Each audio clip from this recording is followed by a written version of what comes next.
Sleepy town settled for the night, where every lawn is tailored just right. And it's about time that the back porch light comes on. At that house down the street,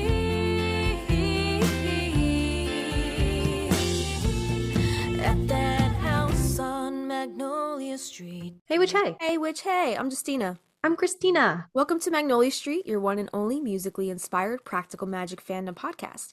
Every week, we deep dive on different aspects of the movie and the books, as well as treat your ears to our very own practical magic inspired original music. So before we get started, we wanted to give Alex Clark a little shout out for answering some of our Spotify questions that go along with each episode. Yeah, they answered a ton of them, and we really appreciate that. We get a special little notification on our end, and we get to read them and publish them. So thank you. So if you go back to the answers that you gave on the episode, you can see them now. They'll show up on Spotify. So thank you again, Alex Clark. Yeah, so Alex Clark, they commented on our pilot episode. I'm setting myself for listening to all the episodes.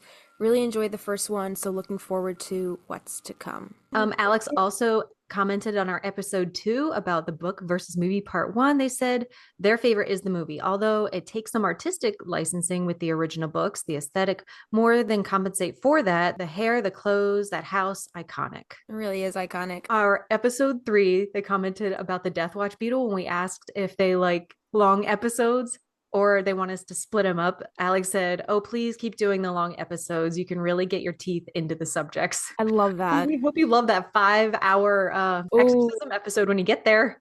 Yeah, just wait till they get to the exorcism episode. That one's pretty juicy. And did we sink our teeth into that one or what? They commented on episode 5 about Sally Owens. We asked, do you think Sally's a tea or a coffee drinker? They said definitely tea drinker from a lovely hand-thrown painted mug. I love that. We asked on our episode 6, do you store your broom bristles up or down? And they said bristles up as nature intended. Episode 7, we had asked, what was your favorite witchy fashion of the 90s? And they said Sally's outfit when she runs after Gary just sums up the 90s witchy vibes for me. Aunt Frances is a complete style icon. Finally have a hat like hers. Can't see a thing when I wear it. On our Belladonna episode, where we asked, would you try a Belladonna chocolate truffle? Alex said, hell yes. Louis L'Amour. Have you ever read any books by Louis L'Amour? Alex said, no, I'm afraid not, but I had already heard him prior to the story. On our Franny Owens episode, Alex said, loved it. I have aspirations to become her as I get older. Don't we all? Don't we all? Oh, yeah. But yeah, guys, please feel free to answer. Some of them are polls, some of them are specific questions, or you can just tell us if you like the episode or not. Thanks again to Alex Clark for sending in all those little tidbits on our episodes. We love those little interactive things over there, those questions. And Alex, if you haven't already found us on Instagram, go head on over there and shoot us a DM so we know who you are in, I guess, in quote person, but like, you know, it's always nice to put a face to a name on social media. So this week is cosmically special because we have a special guest in the neighborhood today. We have the honor of introducing to you a luminary in the realm of transformative healing by the name of Karen Awad.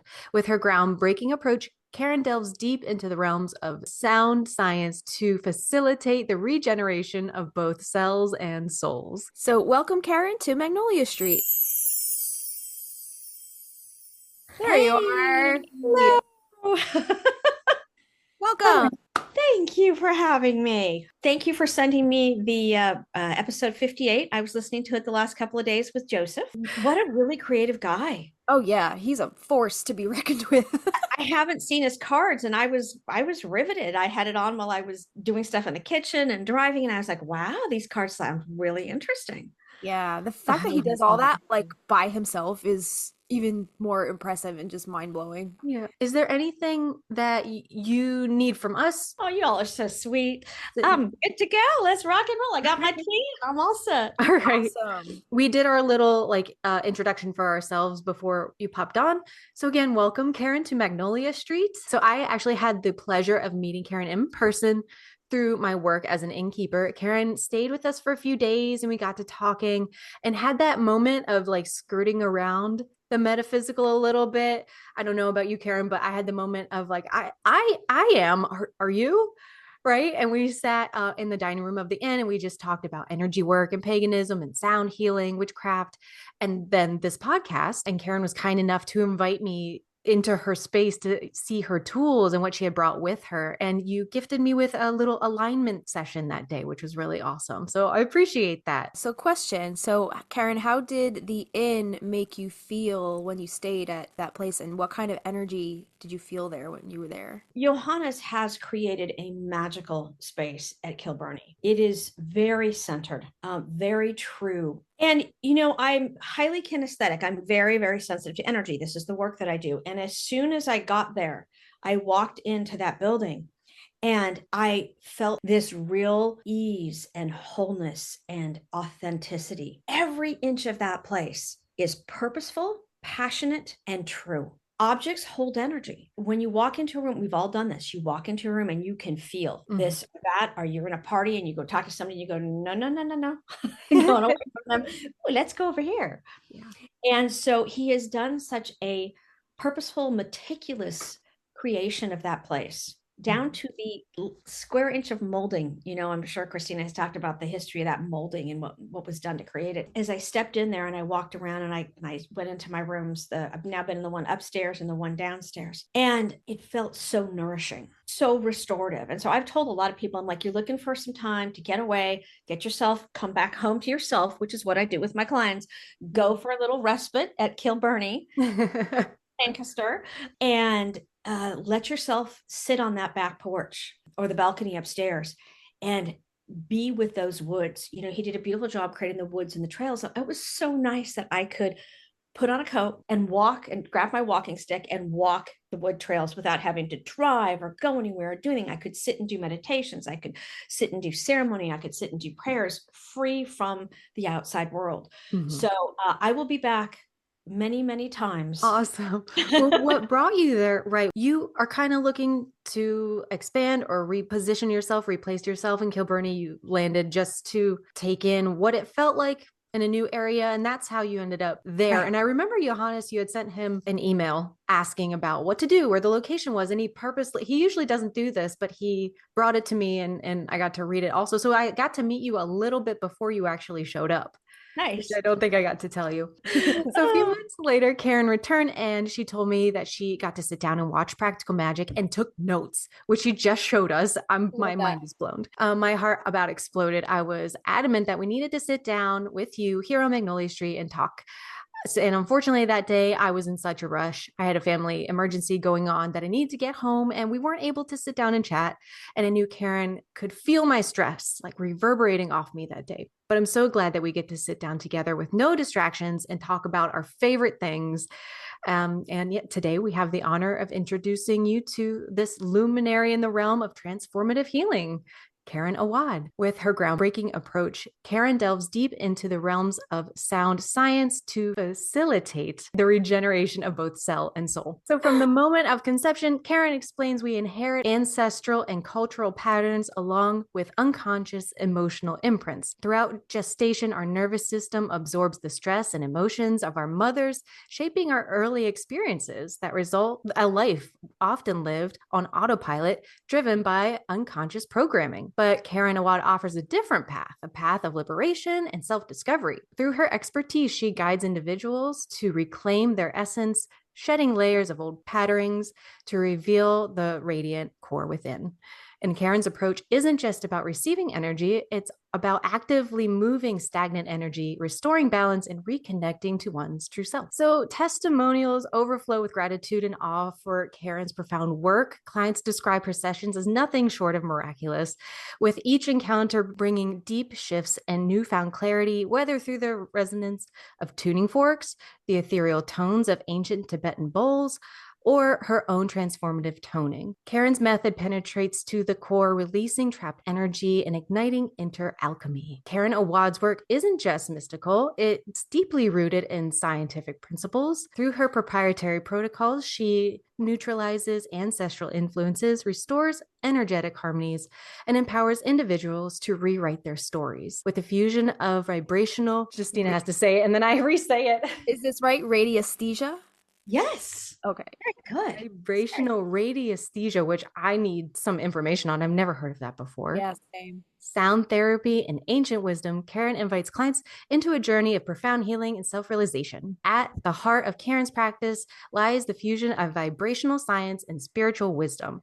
By marrying the exploration of energy dynamics with the expansion of consciousness, she guides seekers toward a state of wholeness and liberation. And through Karen's guidance, clients discover the power to transcend past traumas, embracing their innate balance, and step into a life of joy and fulfillment. So today we invite you to enter a world where magic isn't just a fairy tale.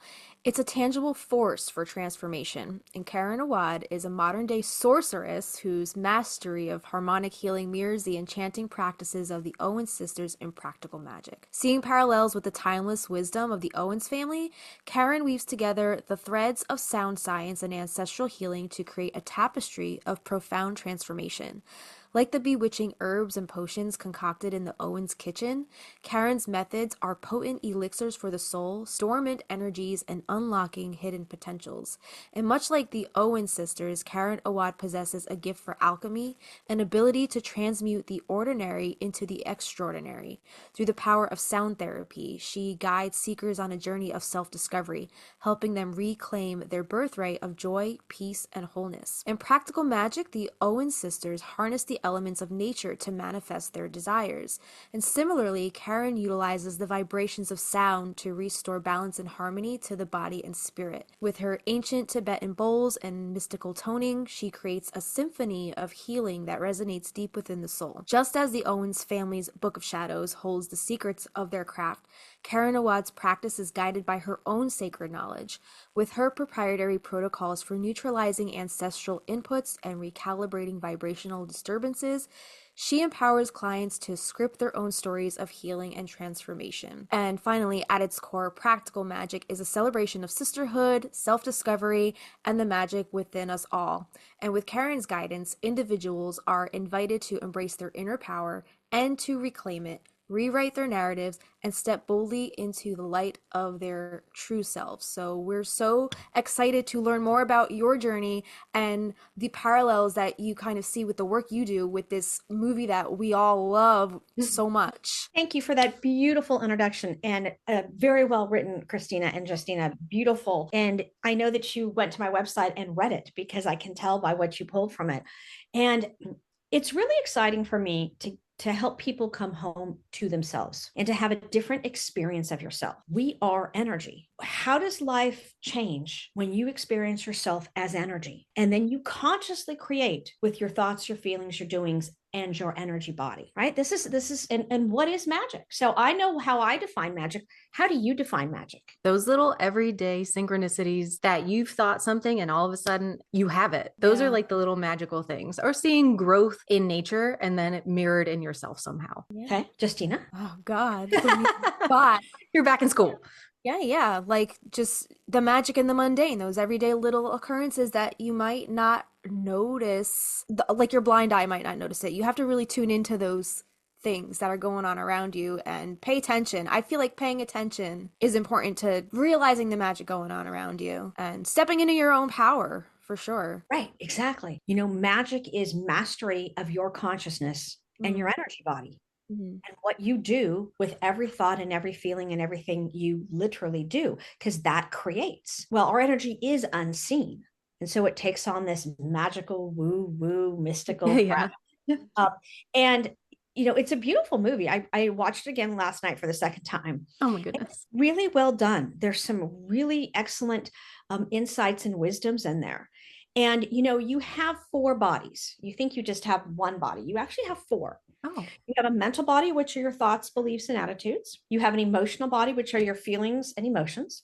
you have a cellular body, and you have an energetic body. Well, that energetic body goes 5 feet out on either side, 2 to 3 feet above your head and below your feet. Okay, that is your biofield. That biofield holds the record of everything you've experienced in your life. So this is present day. 5 feet out is conception. Think of kind of like tree rings, right? Where they mark the whole history of the tree. And this is a critical concept. Everything gets laid down in your field as you experience it, not as you remember it, not as you reframe it, not as somebody tells you to forgive it 10 years later. It gets laid down in your field as you experience it. Now, that's really important, because when you're in the crib and you're left to cry and you think you're all alone and you're suffering and you can't get out of that crib, it lays down the imprint that you must suffer. And then you grow up addicted to suffering. But you can't figure out why. Because or being okay with enduring the suffering.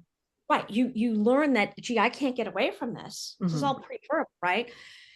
And you can't get away from a non-beneficial situation, whatever non-beneficial is for that infant, say.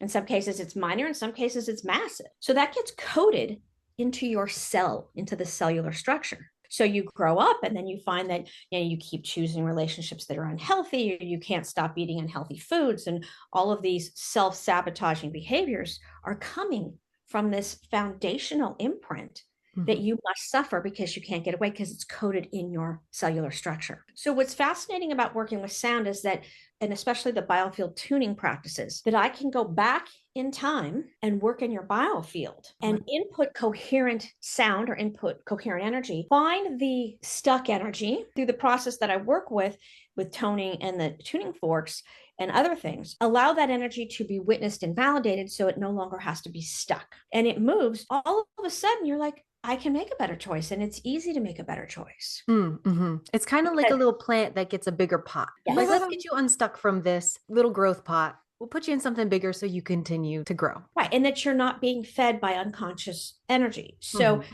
we create with our thoughts or beliefs and our doings and our energy field. The thing of it is that 95% of how we function is unconscious. Depending on how you look at the scientific data, it's somewhere between 95, 97. Let's just go with 95.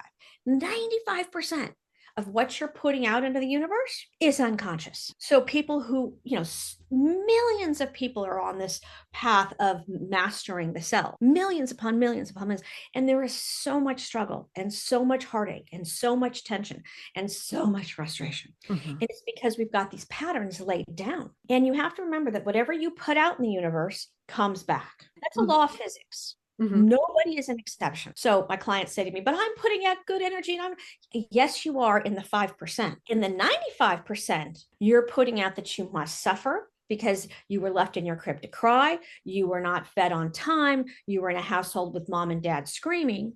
So all of these energies you're also putting out in that 95%. So you're getting that back in the form of things not happening, opportunities not working out, because the flow is not there. And so when you can understand your life from the perspective of you as an energy being, and then you go, okay, how do I access that energy? And how do I master myself? Not about controlling, but about mastering. Who am I? Oh, I know this situation is going to activate this old foundational wound in me. Okay, right. Until that wound is healed, I know I've got to handle this differently. Thoughts are the language of the mind. Feelings are the language of the body. The thought sends the signal out. The feelings draw the event back. And then, if you will, field condenses into matter. That's how things manifest. So when you're now able to get conscious about your thoughts and your feelings and not let the unconscious patterns in there run the show, you change the game. That's very, very true. I've noticed, like, through therapy, they tell you, okay, if that triggering situation is coming up, where are you feeling it in your body? That plays a huge role in like how you react or don't react. Usually I get a big lump in my throat, in my chest. I know there's blockages there that I need to work on. Have I? Not yet. But it's a constant something to work toward. But you can definitely feel these different reactions into different areas of your body. Well, go to the movie, right? I think it's somewhere around 11 minutes in, they're walking down, the aunts and Sally are walking down Main Street. right? And she says, oh, this one's having an affair with the babysitter, and this one eats a pound cake in under a minute, right? And what that, what it's Alice Hoffman, right? Is the what she did when she crafted that narrative was, hey, look at these people are living in the 95% unconscious, and they're living in the superficiality of if it's okay. Our family, the Owens family, says no, we're going to live consciously, and for that we're going to take some hits from the town and what have you, until you get to the end of the movie when all the ladies show up. I loved that one scene where there was that conscious unconsciousness pointed out straight up for the viewer. And I love, they're pushing the stroller and all the pretty, happy people on the street. And, Sally and Jillian decide, well, Sally more so than a little bit than Jillian initially, hey, I'm gonna figure out how to master me. But Sally's really bummed because she would like love. And she really calls the love to her with her little spell with the, flips the pancakes and has the star and one blue eye, one green eye. Mm-hmm. And so when she did that as a little girl, she said, I am not going to live with, although it was, she believed as a child, it was for her to keep love away. Oh no. She at some level knew, I'm going to break this pattern. And she was a child, so she doesn't have enough power in her to break it head on. So she goes in the back door. That's cute. Yeah, sometimes kids don't have the right dialogue or the right words. So they find those words that they make sense. They're not the technical correct way to say them, but they absolutely make sense. So you're right. You're right with that. And it was a brilliant way to do it. She went in the back door because whatever you put out, remember the principles of physics, you're going to get back. She put that out. Off went the petals. At some point, it was coming back. And when it comes back now, she's like, okay, I'm not going to settle for this unconscious energy that came in on the ancestral line. So this is where this movie is really interesting, because I've done a lot of work understanding ancestral inputs, which come in at conception. At conception, you are nothing. You are that family line is littered with like generational trauma, isn't it? And from the very beginning, that first ancestor who jumps off the gallows, and she puts the curse on them throughout the entire time. Justine and I have talked about this. Like, you're going into life, you're growing up with these adults telling you about love, how you're never going to have it. They're all going to die. So of course, that's how you're going through life, is expecting negative death at every turn, where it's supposed to be connected with love. Right. Whatever stories we take in, we're little sponges as babies and children. And Aunt Martha says this and Uncle Frank says that, and we have to believe it because our safety and security relies on that. And here you've got the two spinster aunts who've accepted the pattern. Well, this is the real danger now, because when your elders have said, I'm helpless, we're helpless, we can't do anything, this is the way it is. Oh boy, then your work is really cut out for you. Yeah. Because you're not getting that background support. So they live their world in their world, and that's it. Maria jumps off the gallows. She says, I am no longer a victim of this rope. I will take my fate one way or another in my hands. That's mastery. She couldn't do anything about them putting the rope around her neck because of the rules of culture and society. And she said, if I'm going out on my terms. Right. You're not kicking the stool. I'm going. And maybe I won't go out. I'm going to hold everything of who I am. I'm going to stand in the truth of who I am. I'm going to own what I call your essential nature. Henry David Thoreau has a wonderful piece on what is your essential nature. And it's a beautiful passage. I don't have it handy. And so I tell people, what is your essential nature? Who are you? So when she steps off of that stool, she just pulled it in. I am all of who she was. And it was just a beautiful representation of mastering your essential nature and standing in the truth that matters to you. And she goes with the baby. She's on some island by herself, and she's waiting for the man to show up. And had he showed up, different ballgame. He couldn't stand in his power. He couldn't own who he was. Probably was married with one of those women who were on the hanging committee, I think in the story, Alice actually links John Hawthorne, the Salem witch trials judge, is the father. Oh, isn't that interesting? Yeah, the books are fascinating because it brings actual historical accounts into the mix. So he was actually one of the witchcraft judges that she had an affair with, had this baby, but now he wants nothing to do with her. I have questions. Now, does he in the book, is he the one who sentences her? I think so. I think there's a few men in like the council, but yes, I think in the end he has a say in whether she's put to the gallows. Wow. Yeah. Okay. Now that's an interesting backstory. Okay. So, The books are juicy. so what's in his energy field, right? That's a whole different ball because now you are holding when you have an impact on somebody else's life or death, you're holding a karmic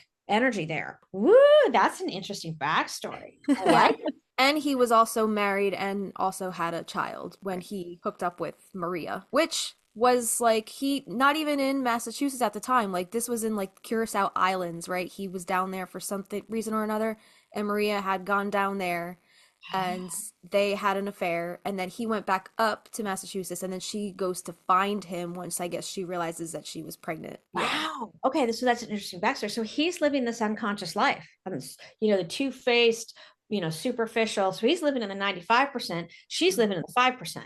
Now you Right. get a problem because you can't partner with somebody who's in the other half of the equation. It's cool to read that section of the story also to see him be drawn into her magic or whatever, probably wanting that 5%. I'm sure he's, being drawn in that way, not just because she's beautiful and, he's a man. That's what his desire is not to be stuck in that 95%. He's living in the 3D world. She's living in the 5D world. The 5D world is the magical world. The 3D world is the mundane world. He's Now, trying to escape.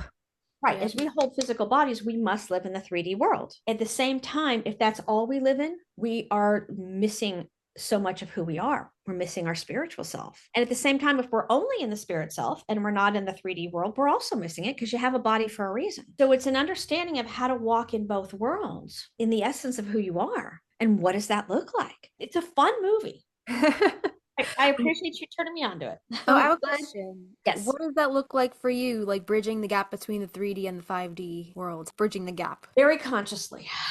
I set time aside in the morning to do my spiritual practice for me before I work with clients to ground me in my essential nature and to also ground me in Mother Earth. Mhm. So, when you look at your biofield, which goes 5 feet out and 2 to 3 feet above and below your head, we are an electromagnetic being on an electromagnetic planet. Think of yourself as a battery, okay? Mhm. So you have battery terminals above your head and below your feet, about 18 inches, give or take. When we have stress and tension and abuse, those battery terminals get contracted down. And so we're not able to discharge dirty electricity. We're electrical beings. When your dryer has too much static, you touch something.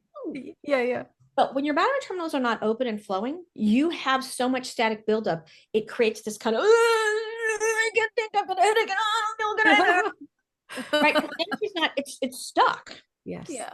So when you open the battery terminals, what's fascinating is that all of a sudden I have people go, oh my God, I feel better because you're now got flow again. You've got 2 battery terminals above your head and below your feet. Below your feet is negative, magnetic, feminine.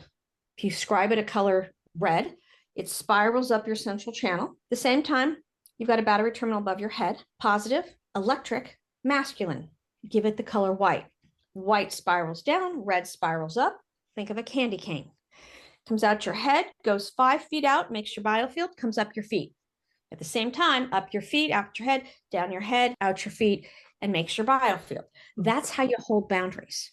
So people who have a hard time holding boundaries with other people, you automatically know their central channel is very, very clogged because they can't hold it. Plus, they don't have the consciousness to go, oh, I'm getting baited here with guilt. Oh, this pattern, right? And so there's all these different ways to understand how you feel the way you feel by understanding how the energy works in your physiology and in your biofield. I wanted to ask if you could tell us a little bit about the journey into the world of sacred sound healing and what inspired you to pursue that path. I'm fascinated with understanding how we function. I used to do business consulting and was very successful at it. And I would sit in meetings and listen to people.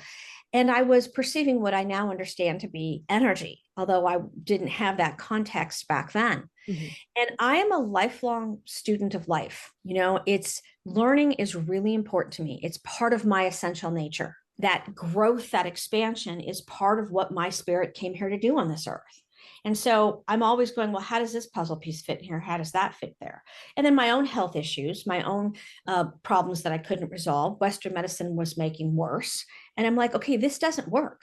I'm not going to keep doing something that doesn't work. So the combination of addressing my own personal issues, health issues, emotional issues, things not working out, opportunities not lining up, and sitting and going, I can solve the business problem. That doesn't solve the real root of the problem. So much like if you pull a weed, if you just go outside and you just pull a weed up, the weed comes out, but 3 weeks later it grows back. Right. That just pisses me off. If I pull that weed out, it is staying out. That's it. Yeah. That's my energy is like, so I'm very focused on getting something at its roots. And I love doing puzzles. I've loved doing puzzles since I was a kid. I mean, I used to go to bed at like 10 o'clock or whatever, and then get up at midnight when everyone else was asleep and do a puzzle till 5 a.m. Well, the human puzzle, I can't even imagine trying to put together. And, to me, I had to get it done before everybody got up. Huh? I knew I was going to get yelled at because what the hell were you doing up all night? But, I could do a 500-piece puzzle in 5 hours. Oh, Wow. my Lord. And just like, especially if I knew the puzzle, I had done it before. Sure. Understanding how, so I would sit there, as a child going, okay, this piece looks like this, but it's supposed to fit here, but it really doesn't fit here. And I have a mind that's very much learning, right? Really learn. I came to this earth with a very high degree of intention of consciousness. So there's the setup. My spirit's, I'm driven towards these things. So now, you fast forward and I got my own personal issues. I got my own health issues. I'm sitting, doing business consulting, and I'm like, I can solve their business problem, but this doesn't solve the problem. Right. The purple person problem. Right. The problem is the real issue and the energy between the people. Yeah. And that dynamic interplay that's really unhealthy and manipulative and demeaning. And why is this person put up with this person taking their ideas? And it's like all that petty stuff. All the petty and the superficial gameplay. And I'm like, this is bullshit. Do you know your sun sign? I do. Sign, rising? I have 4 planets in Virgo. Well, there you go. So my moon is in Virgo. My Mars is in Virgo. My Pluto is in Virgo. Hence my work. And my Uranus is in Virgo. Right. That's why she has notes, Jess. Yeah. This is why I have notes. We're both Virgo ascending. Me and Christine are both Virgo ascendings. So. Okay. So this is really cool because Virgo is about understanding patterns, pattern recognition, its dedication to the sacred, and its detachment. So years ago, this is probably, 25, maybe 30 years ago, roughly, I don't even remember. I did a shamanic astrology reading with a gentleman that absolutely changed my life. And to this day, I still use. So are you two familiar with shamanic astrology? I don't think I am. No. Okay. So in shamanic astrology, your ascendant is what you came to this life to master. So with both of you with Virgo ascendants, it is your life's purpose to dedication to the sacred. You've constructed that as practical magic. Understanding patterns. You're on this journey of self-discovery and the ability to detach and separate yourself and not get so caught up in something at an emotional level. So what's interesting in shamanic astrology, your moon is what you mastered in a past life and is best at only 1/3 of this life. So Christina, what is your moon? Aquarius. Ooh, and Justina? Cancer. Okay. So now factor those energies in at 1/3 of your life. So in the shamanic, my moon, by the way, well, I told you my moon is Virgo. You know what my ascending is? What is it? Scorpio. So Scorpio's mastery of the feelings. It's a deep dive into the tantric eros of feelings. That it makes total sense. And what do I do for a living? I help people reclaim who they are by dealing with the emotional energy buried alive. Feelings buried alive never die. And this is what I do for a living. So I am right on my ascendant path. And I've got that Virgo background of the moon, plus Mars and Uranus and Pluto, to help deal with that. Scorpio energy is very, you see how I talk. There's a ton of fire in me, as you can imagine. So you've got to have something to count. So the Virgo Earth says, okay, let's calm that fire down and get focused, do the work. So what's interesting in shamanic astrology, Jupiter is what will get you to your goals the fastest. What is your Jupiter? I don't know. I have it on a chart somewhere. I don't know if I'm a Sagittarius, so I know that's ruled by Jupiter, but I don't know what house my Jupiter is in. Look it up. I'd be curious because my Jupiter is in Aries. Okay. So Aries, rugged, bold, black and white individualism. Mhm. I chart my course, I run my race in my lane, and I do not look at anybody else. That's my Aries energy. I know how to make choices for my life based upon this reading I got like 30 something years ago because it gives me clarity. I wanted to ask when you had that aha moment of your rising as like your purpose and like, oh, were you already doing energy work? No, when I had the reading, I was like, where's my man? And because I was divorced, and I was like, where's my man? And I was doing business work, and I was like, I mean, I was doing it, it was fine, but it wasn't fulfilling me. Mm-hmm. Yeah. That was the very beginning, but it would take many, many, many years before those pieces would come in because of all the programming. Now I understand what was in the way. Back then, I had, I was in a wild forest, and I'm kicking my machete. Why isn't this working out? Oh, look at there's a little clearing over there. Okay, how did I get here? I don't know how I got here. What's over there? and No plan, all manual effort, right. breaking your back trying to get there. Yeah, a lot of hard work, a lot of hard work. And I tell my clients now, follow my footsteps into the wilderness. I've already made them. Follow my footsteps in because I've done this work. And when you can understand your chart, which I happen to believe holds a lot of value, you understand how things put together. The gentleman who gave me the shamanic astrology reading said to me, your man has to have these 4 qualities. Boom, dun, dun, dun, dun. If he doesn't, it's not going to work. I don't care what other boxes are checked. So Wow. here's what happens. How you joke around, like, just let my man come knock on my door. Uh-huh. Right. Yeah. So Yeah. I had kind of adopted that. This is over 30 years ago, or just about 30 years ago. One day, this guy knocks on my door. And I was like, good looking man, intelligent, blah, blah. He was looking, there was a project being done in the complex. And he was looking for the people. And for some reason, they had given him, my address because they were meeting right outside and blah, blah, blah, blah, blah. And I said, well, let me see what I can find out for you. I figured out, I got him connected to who he was supposed to meet with. And he was flirting with me a little bit, and I took the flirtations. Anyway, we ended up dating. Okay. Literally, I had a guy knock on my door. Wow. Some intelligent, friendly, reliable. I mean, all box check, check, check, check, check. Good looking, check. Right, all the. It wasn't. I couldn't feel the energy of it. It just wasn't working. So I went back to the shamanic astrologer, and he said, well, can you find out his birthday date? Well, I can see what I can do. Of course. Wait, can you tell me when and where you were born? And Yeah. We've all been there. Right. You find your way into the conversation. So I took it back to the shamanic astrologer. He said he's missing the Scorpio. That one box that wasn't checked. He says, you can check all the boxes. She says, I don't feel it. I just don't feel it. Great guy. Great guy. And he goes, it's never going to work, Karen. He was like, thank you. And that was it. That's like your own Almas Veritas spell, your checklist. Yeah. Like Sally had her checklist, and until it worked, it didn't work. Right. And it was very liberating because I'm like, oh, I don't have to waste time in a relationship forcing something that was never going to work because energetic alignments are not there. So it's fun to play with the script. So what's your sun sign, Christina? Gemini. Okay, so that in the shamanic script, that's the gas in your gas tank. That's your fuel. Talk, talk, talk, talk, talk, talk. Communication, connecting with people. Yes. Even though I would rather be quiet and to myself, I can also switch it on, switch it off when I need to. I feel like we're the same in that way. I'm a Sagittarius, which seems like, fire sign, super in everybody's face out there, but I'm actually more of an introvert, I would say, than Christina, I would say. Right? Yeah. Which surprises me because you have such a presence on stage and in music, and that's how you express yourself. Creatively, so I guess that makes sense because like creatively, I'm pretty big and out there and I put myself out there in that manner, but like my Cancer moon I feel like holds me back a lot. I feel like that's my introvertedness. Okay, so let's play with that a little bit. Sagittarius, I'm pulling out my notes here.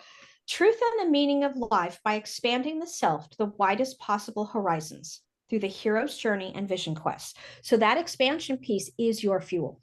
Remember that. You would never drive your car without gas in your gas tank. You won't do it, I'm pretty sure. It can't be done. Right. So make sure you do that for your own life. You must fill up your gas tank. This quest for the expansion is what fuels you. You're a great researcher and like a great connector of little pieces. And you were just talking about kind of redirecting your career. And like that's like the hero's journey arc. You're going to go through so many different chapters, right? Yeah, I've already gone like woo all over the map as far as like finding that passion and like what fulfills me, but then also being able to make a living off of it at the same Yeah. time. So it's been a battle, but I'm still Yeah. on that journey. So looking at Sagittarius, I would never describe it as in your face type of energy. Sagittarius is fiery, and Yeah. it's Gene Roddenberry boldly going where no one has gone before. So remember that, Justina, as when you're like, okay, what do I do with here? This is upsetting me. Okay, wait, where's my fuel? My fuel is to expand, to do this vision quest. So how do I use that energy? And then you said you have, what was Cancer? Your, My moon okay. sign. So Cancer is responsible, empathic, nurturing to your clan.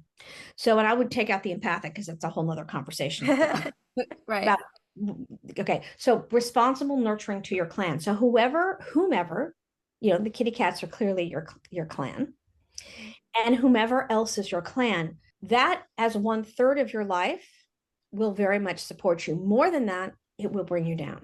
Okay. So again, if you're able to put the script into play, then you're able to make better choices that suit your life.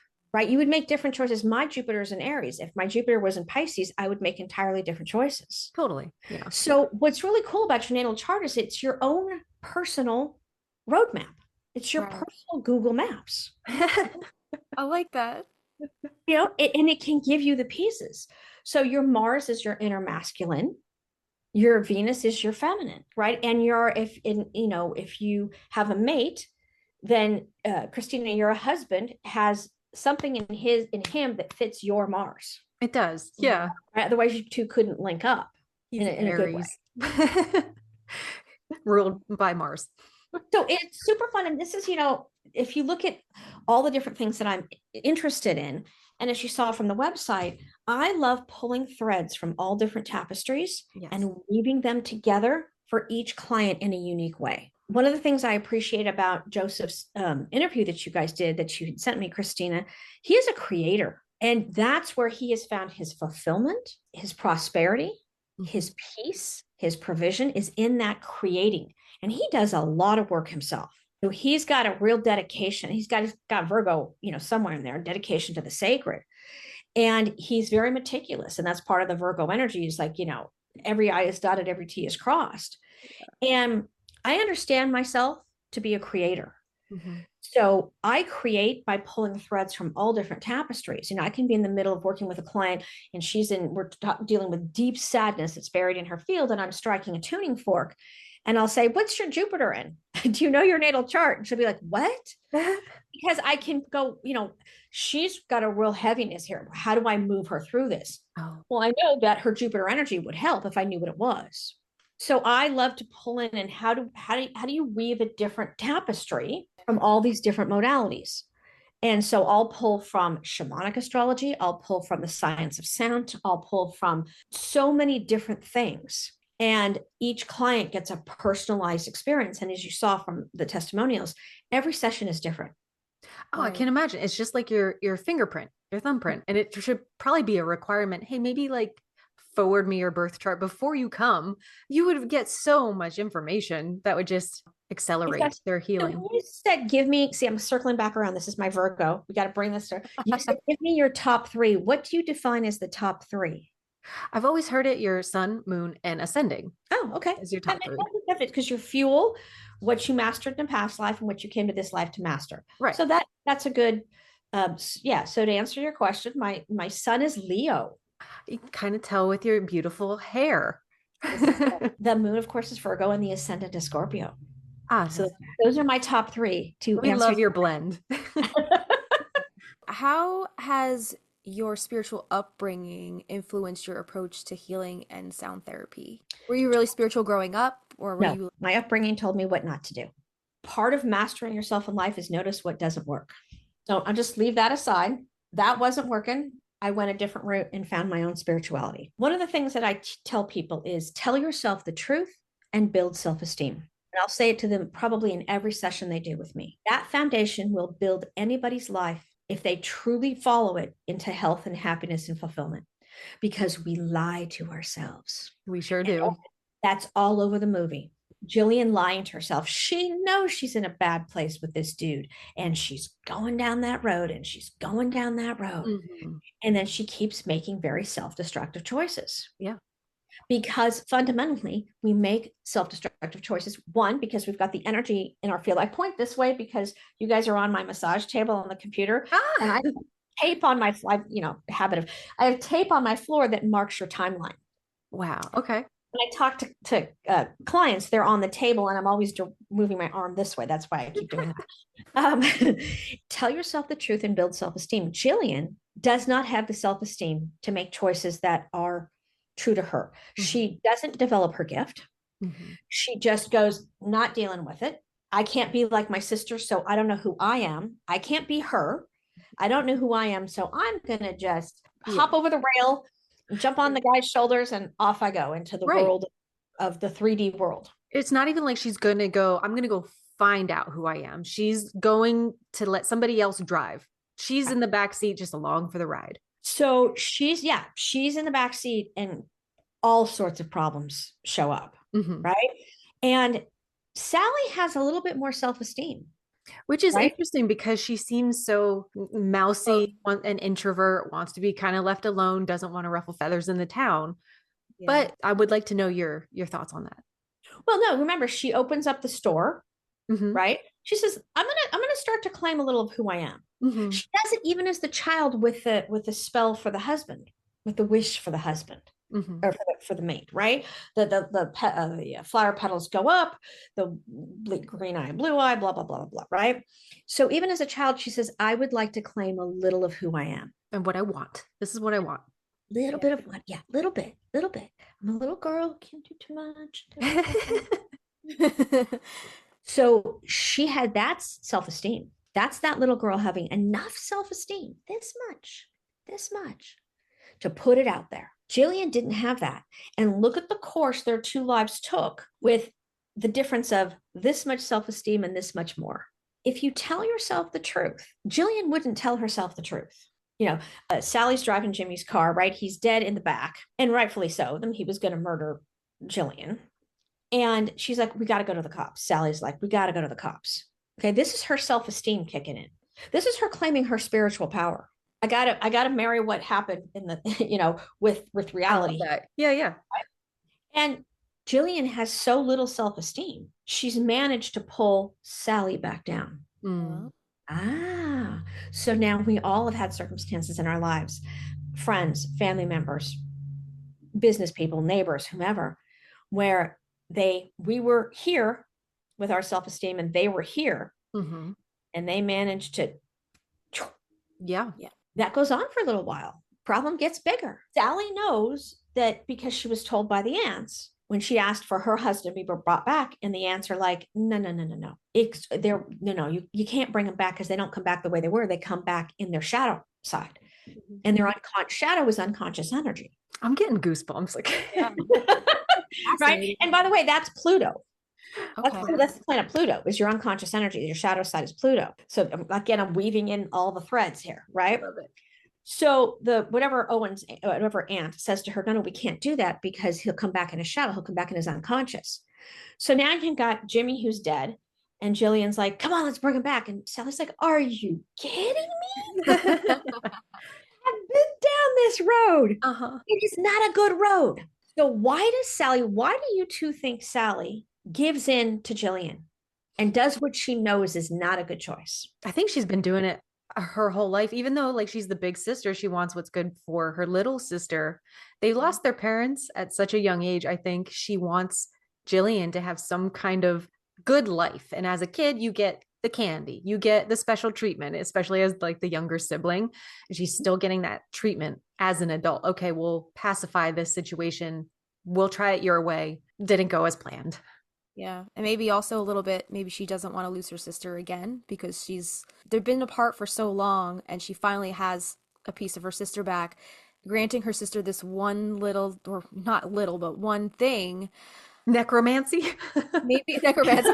A way for her to kind of keep her sister in her life. I don't know. No, you do know. And be Yeah. careful with I don't know. Every time you say I don't know, you doubt and you lower your self-esteem. You Mm. do know. That is both of them. My sister is the only human being I really have a connection with. Kids are different because you got to take care of the kids. So obviously she connects to her kids. Her sister is her anchor, right? So she doesn't wish to lose her. So what she does is she loses herself to keep her sister, Yeah. Yeah. right? She gave up what she knew was right and said, okay, I'll do what I know is going to cause problems so that I keep my sister in my life. She gave up her self-esteem. She lost herself to keep her sister. Yeah. Isn't that interesting? Because if you lose yourself, you can't hold on to anything. And it continues until their problem is looking them in the face, almost literally, you know, until it shows up. And not, you know, they see the roses and they don't acknowledge it. And she tries to cut it down. She tries to hide it. They try to lie to the cop, Gary. And it's not until Jimmy is like in front of them. This is the shadow side of your decisions. And then they have to deal with it. And isn't that interesting? That's when Sally realizes that she's lost herself. At Mhm. that point, Sally says, I have so lost me. I Mhm. have no life. So now, even if I lose Jillian, I gotta bring me back up to some basic self-esteem here. That moment that she realizes that would be their fight in the kitchen after Gary's like, "You guys better find a damn good lawyer." She's like, I'm going to do what I want to do. She's like, "I have to tell him the truth. I gotta tell him." And then she leaves to go tell Gary. Would you say that's like the moment? Yes. Oh, I love it when Jillian drops the whatever on the ground and then they're cleaning it up and with the right. And Yeah. finally Sally goes, that's it. Yeah. At that point, her mastery of herself says, I have no self left if I keep going down Jillian's path. Because remember, Jillian has no self or very little self worth to begin with. That's how they got in this mess. Mm. And so it's fascinating to me that when we're unconscious to, and I'm not going to use the word needs, and I'll tell you why in a minute, when we're unconscious to those desires that overwhelm us, we make very poor choices.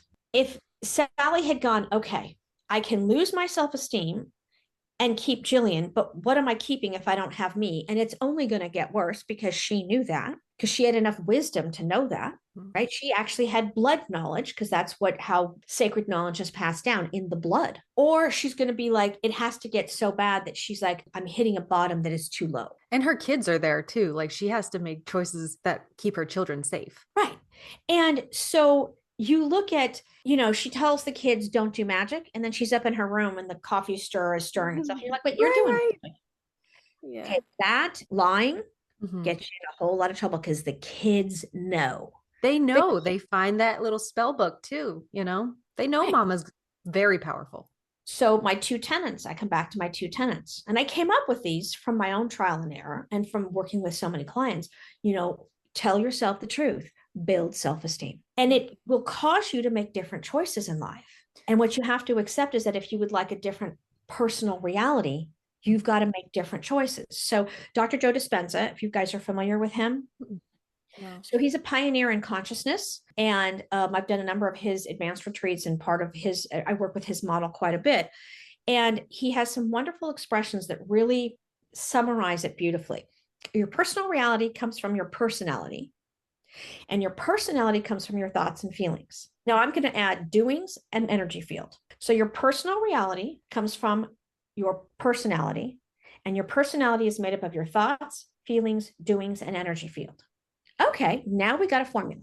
Now we got a recipe. I love a flow chart. Yeah, Right? I got a recipe. All right. And I love to bake and cook. That's a whole nother conversation.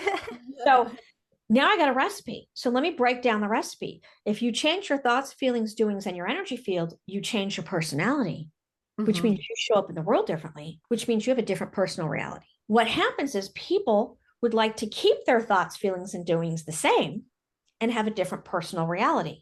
That recipe will not bake you a cake that is edible.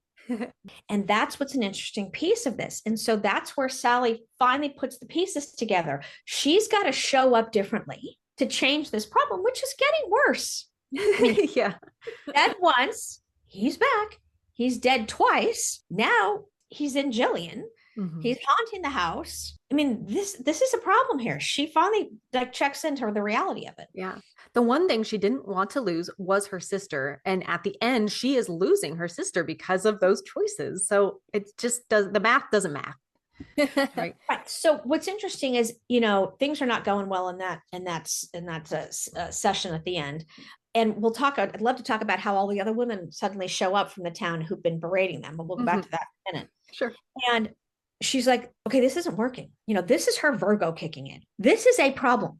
Never mind the ants who are wiser and have more experience. They're the background. This was Sally and Jillian's, hero's journey. She's on the ground, right? And Jillian's in the circle. And she's like, what can I do? So she has to go back to the sacred knowledge that is who they are, which is the blood, because sacred knowledge gets transmitted, if you will, through blood. We talk about it through the bloodline. The very thing that started this whole problem, which was the bloodline, quote unquote, curse, she's now using to solve the problem. Flip it and reverse it. Right. Yeah. Well, the principles of homeopathy are that like cures like. So everything has two sides of so everything has a separate side, two sides of the same pancake. I use pancake. Sure. You gotta get the food in there, a little butter, a little strawberries, maple syrup, two sides of the same coin, right?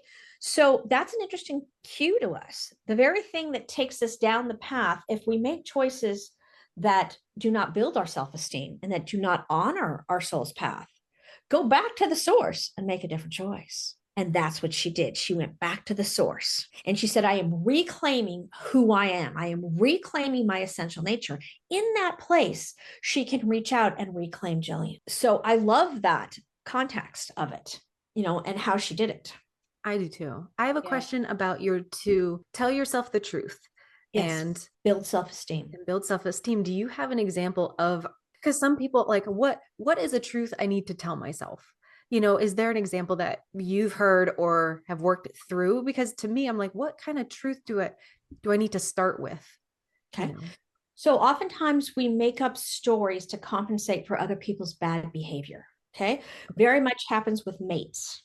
My husband always yells when he walks in the door. He's treating you very badly. It's not acceptable for him to come in and start yelling and screaming. Why are you putting up with that? Right. He's demeaning you and the children. Oh, no, it's okay. He has a hard day at work. That's a lie. Yeah. He does not get to walk into this house and destroy everybody's value. Okay. So she's telling herself a lie, and that made up scenario. We make it so much of the lies we tell ourselves fall into two categories: stories about other people's behavior and how they treat us, and denying who we are and how we show up in the world. Saying yes when we mean no is a great example of a lie. That is a good one. Yeah. And in the biofield anatomy map, okay, going back to the sounds, understanding energy, saying yes when we mean no often manifests in right shoulder problems. Okay. So when I have a client who shows up and says, gosh, I've had a frozen right shoulder and I've had blah, blah, blah. I go, really? Do you find yourself often saying yes when you really mean no? She's like, how did you know that? A right shoulder problem, right? That's interesting.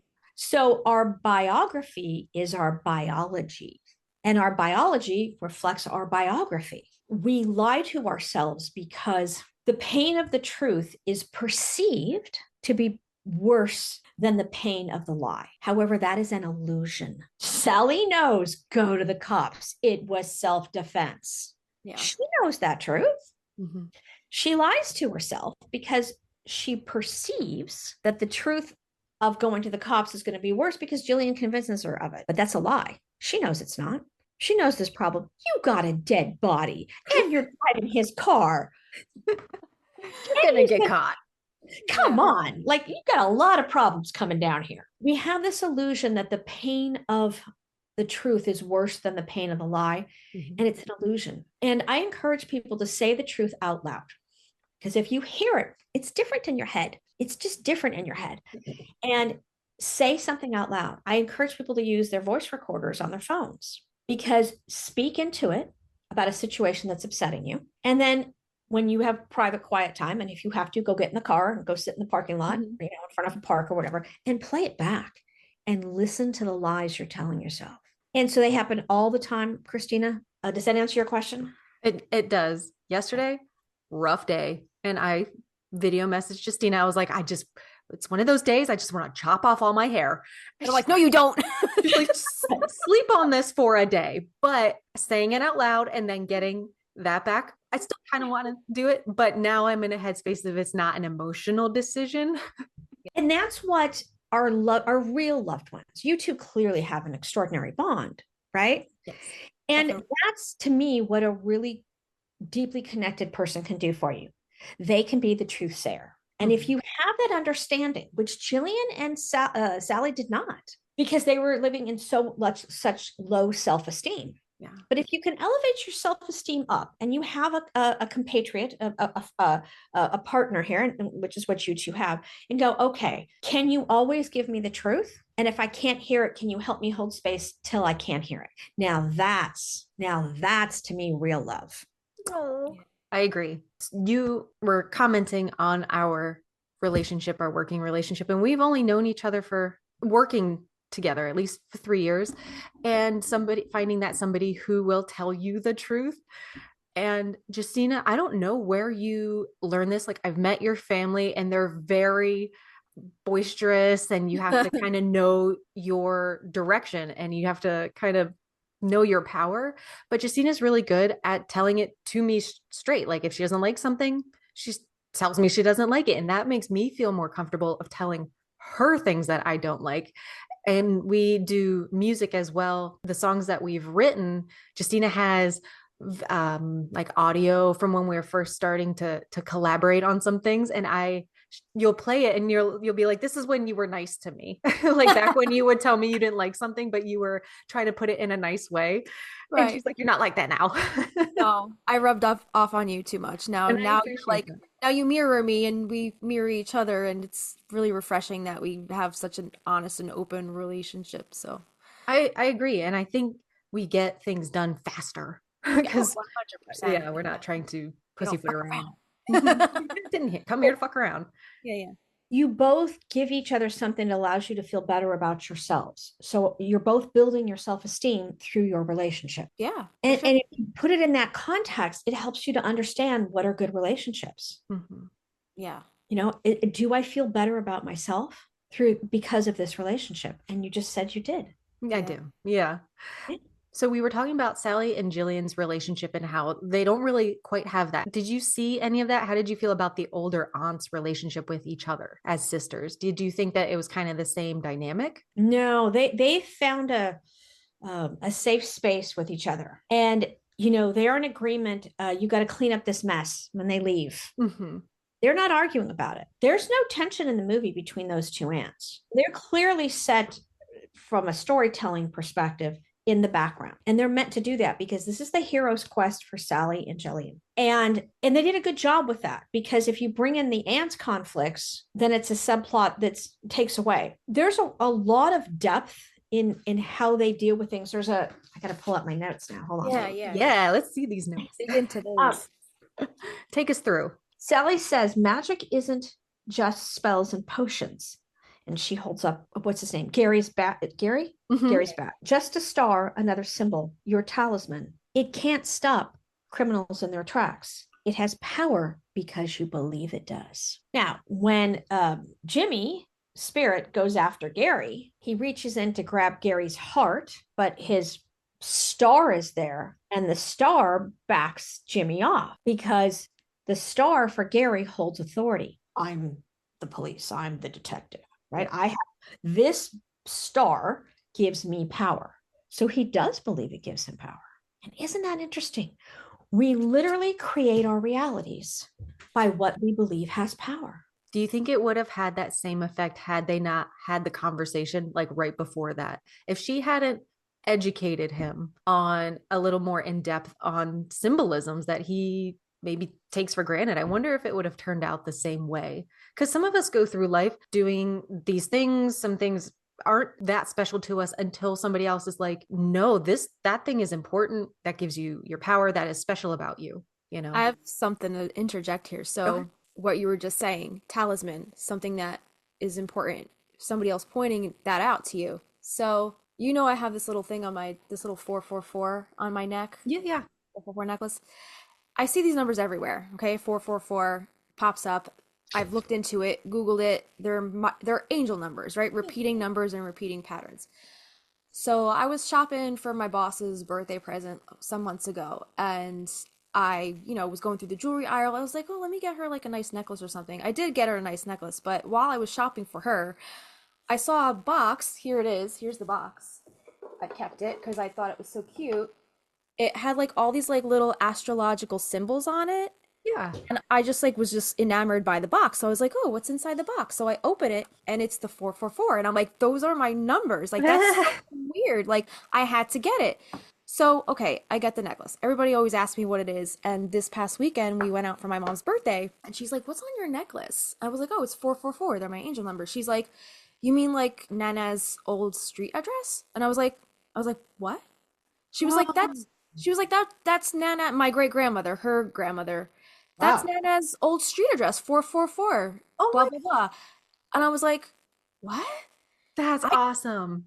so I'm like, this whole time I'm carrying these numbers with me, having no idea where they're coming from, what they mean. And like, now I'm like, holy shit, it's my great grandmother. Like, she's with me. She's with you. Wow. So that's crazy. Isn't that like crazy how No, things just like I know she's like this is perfectly normal, but it's just not crazy, but it just blows my mind how actually connected everything is. It's all connected. Yeah. That's so cool. And so that the numbers in essence, going back to what you were saying, hold that power for me.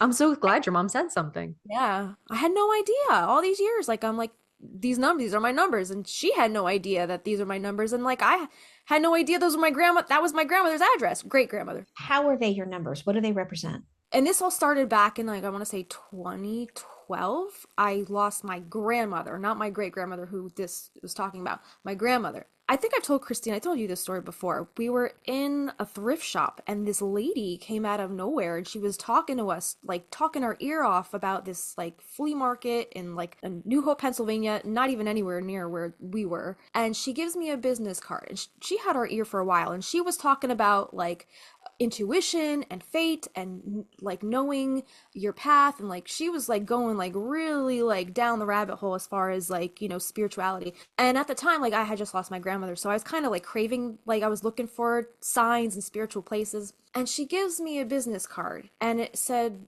I think it was like Joy Visions. I think her email address had a four in it. There were like fours throughout this business card, and that caught my attention. I was like, "That's really weird. Why are there all these fours?"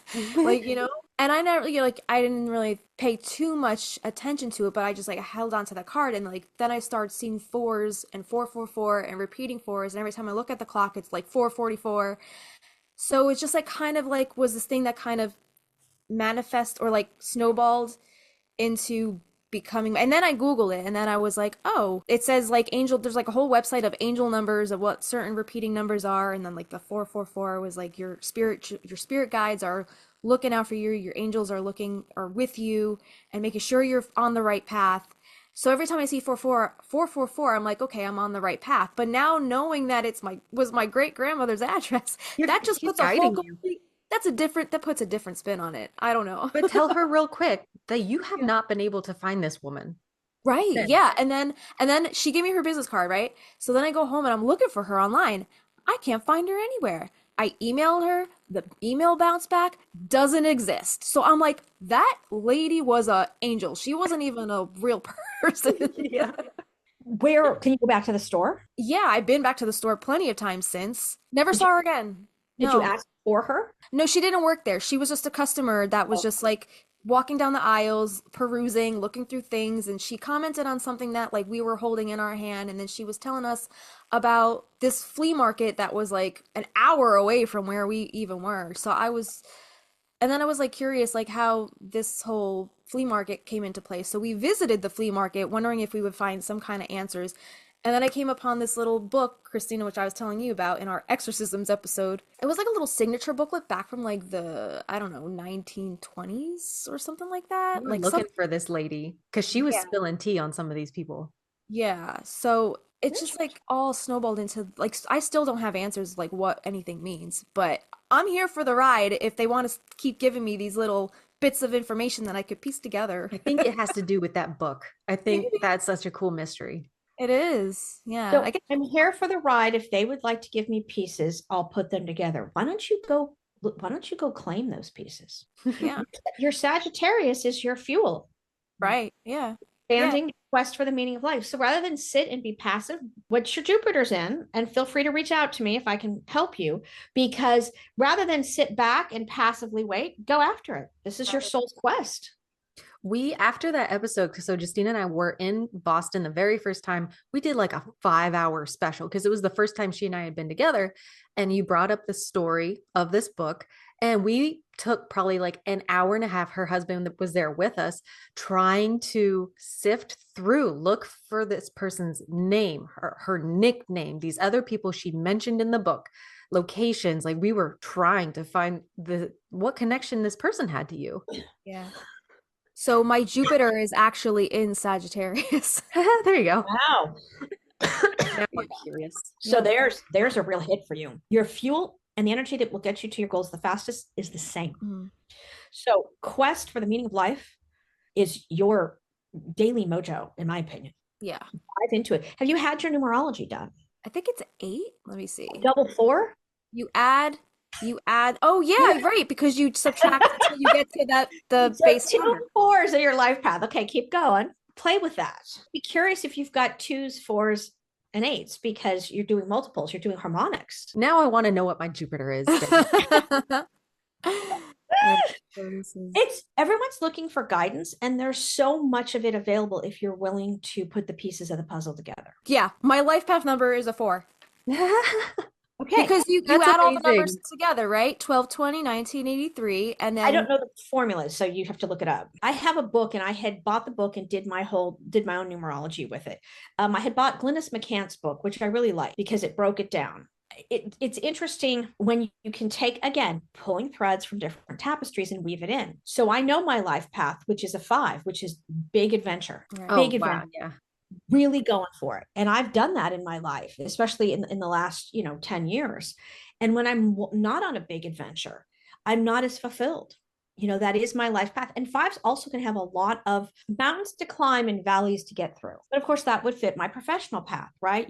I've walked all the paths. I have over 200 and 240 just biofield tuning protocols alone. And I've done them all on me. I do all the work on me first. And that's my big adventure. I think of myself as taking people on a wild adventure inside themselves and getting to know who they are as energy. So I consider myself an adventurer. And, Totally. I'm like, follow my footprints into the wilderness and then go carve your own path once you've got enough confidence, right? But I can get you through those troubled waters because I went through them. Jess, how do you do your numeral? How do you find it? What's mine? So my Jupiter is also in Gemini. So I have actually 4 Gemini placements. My Sun, my Mercury, Venus, and Jupiter. And then I have 3 Capricorn placements. So I have, yeah. So May the 25th, yes, May 25th, 89. 89. Happy belated birthday. No, wait, your birthday's coming up. A couple days, right? Happy birthday. 4 days. Thank you. Gotta make a note. Gemini season. You're a 3. Ooh. Yeah. Interesting. Okay. I'll have to look into that. When I was growing up, I always had this story about numbers, and I don't know if it's like an autistic thing, but in my mind, like the different numbers had different personalities. Sure. Maybe they have, like, maybe it's correlated with numerology, but number 1 was always the baby. Number 2 was the twin. Number 3 had a crush on 5. 4 was the bully. 5 and 6 were dating. 7 was always like the buffer because 8 was also a bully, and 9 and 10 were the mom and dad. 7 was always hungry because he ate 9. 8, 9. Yeah. 8, 9. Oh, cute. My little baby brain trying to remember. That's so cute. Was that a story you were told, or did you put that together on your own? I had a hard time in school, like very little. So I put that together on my own. You made up a story about the numbers. What's interesting is that you could take the energy. I wonder if somehow there was knowledge in you about the energy of the numbers. And then because you were in a place of frustration, you twisted it. Yeah, I went in the back door. Because 5 energy is very bold. So you could interpret bold as being a bully, when in fact it's simply bold. But you're a little kid who's frustrated.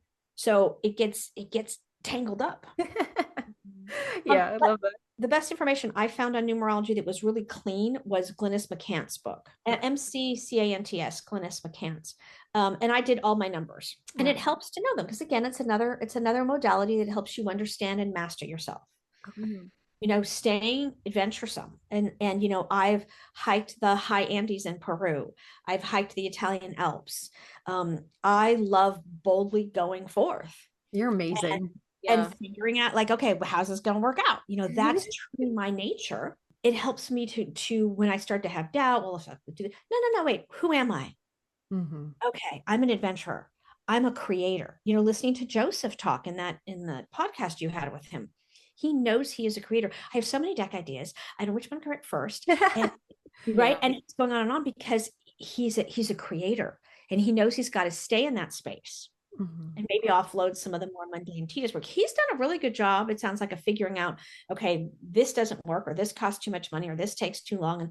And when he got the cards back, and thank God he checked them because they had the wrong edges, or something was wrong with them. So it's important to know who you are and feed that aspect of yourself.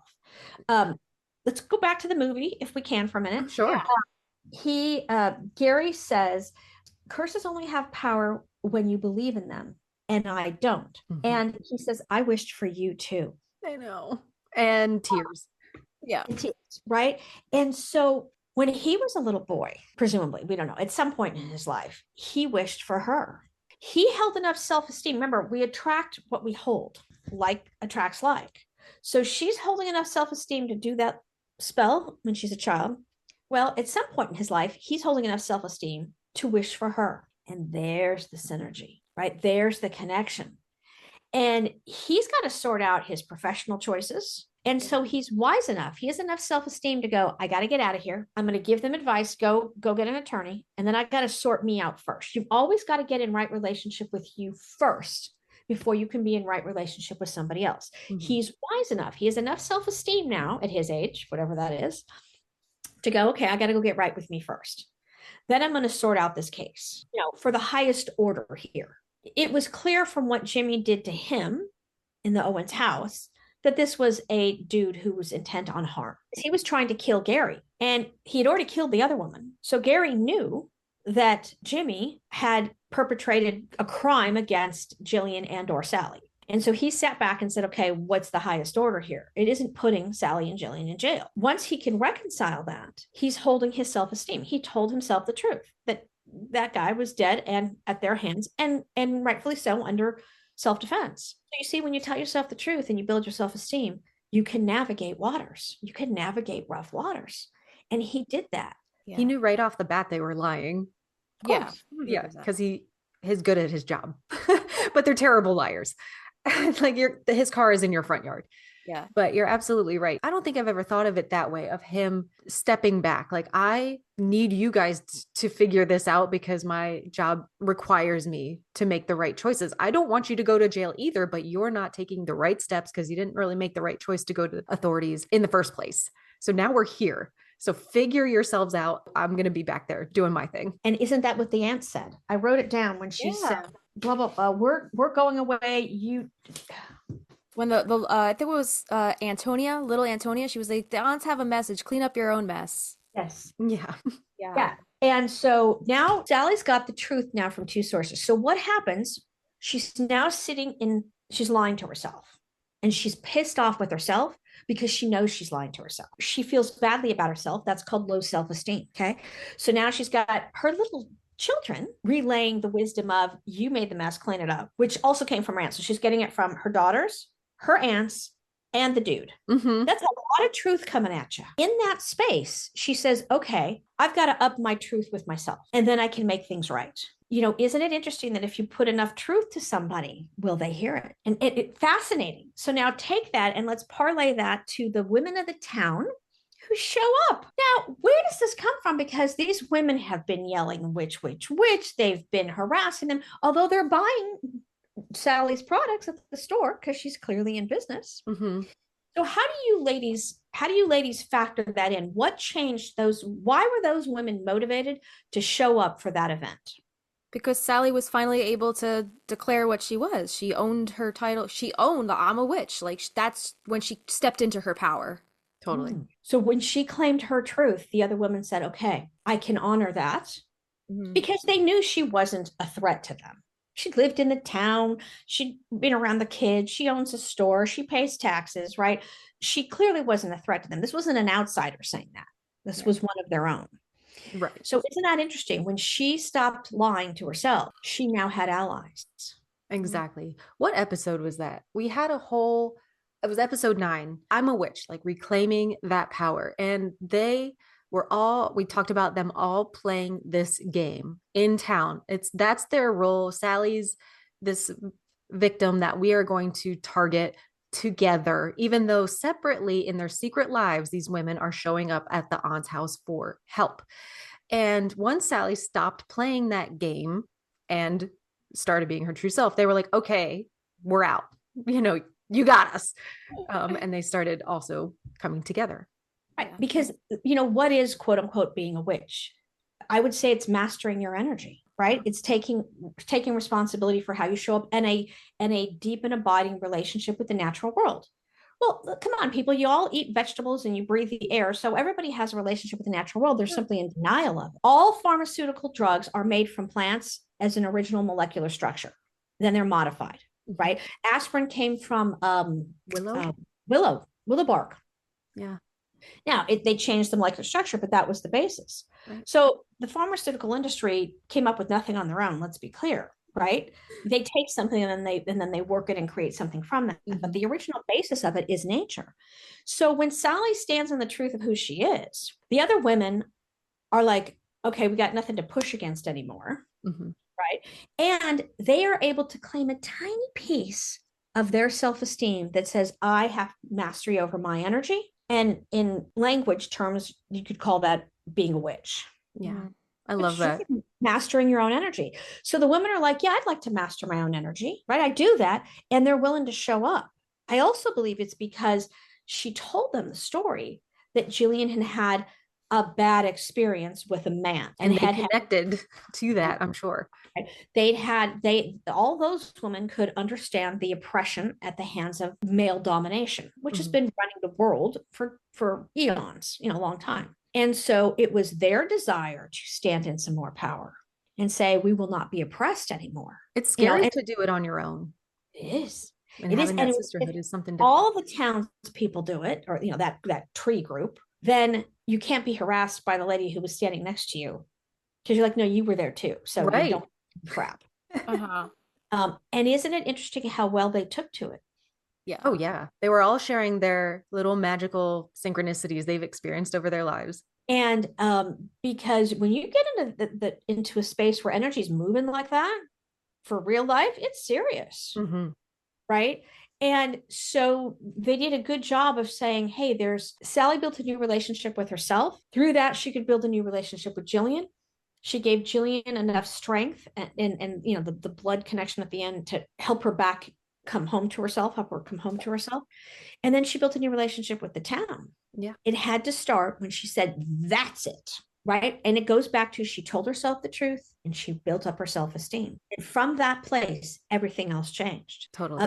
They did a good job with the movie. It's a beautiful set, beautiful scenery. I read that they shot it at Whidbey Island up in Seattle area. Have you been up in that? I have. I've been to Whidbey Island. Oh my God. That's awesome. It's a beautiful space. So thank you for turning me on to the movie. It was very fun and a wonderful reflection of what it means to show up and master who you are, and create the life that you desire, because she did. Yeah, we like to talk about Jillian at the end too, who looks to be like right at home, getting her hands dirty in the garden. She's with the aunts at the very end, just in the garden. She's working on herself. She's not out there looking for a man. She's there content to be on her own. Right. And we love talking about that. Right, because she now is where Sally was when Jillian left. You're totally right. Yeah, she is now back at that spot where she's got to go back and start from a foundation of, who am I? And how do I show up in them? Because she was in such a state of, I will not claim my power. Yeah. And I love the little girl, whichever one that was, that sees Jimmy. It's blood knowledge.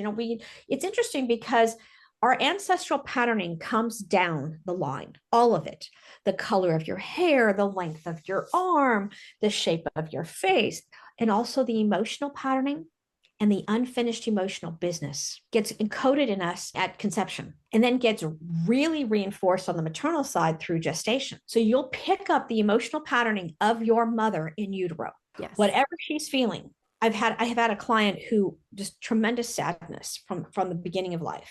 And I said, I started working with them, and turns out there was a very close death in the family while he was in utero, and that his mother then, who's carrying him, is now experiencing extreme sadness, and it got coded into his cellular structure. Yeah. And so all the work in the world from him on a mental level was never going to change it. We had to go into the cellular structure and work with sound to bring those feelings buried alive up to the surface and acknowledge them. And in that space, they move. So I guess that's kind of like a good segue into like the kind of tools that you use to work these sessions. Explain a little bit about what kind of tools, what the different ones do, and what's the purpose of all of them. So I work with sound. I work with the science of sound. I work with many aspects of sound. So for example, a tuning fork is coherent input. Any tuning fork. This happens to be a 528. That happens to be a 288. So your biofield is holding the energy as it got laid down when you experienced it, not as you reframe it. You can go through all the machinations of, I forgive Aunt Martha, I forgive Aunt Martha, I've let it go. And nothing has changed in your field. So the question becomes, how do you get access to the feelings buried alive?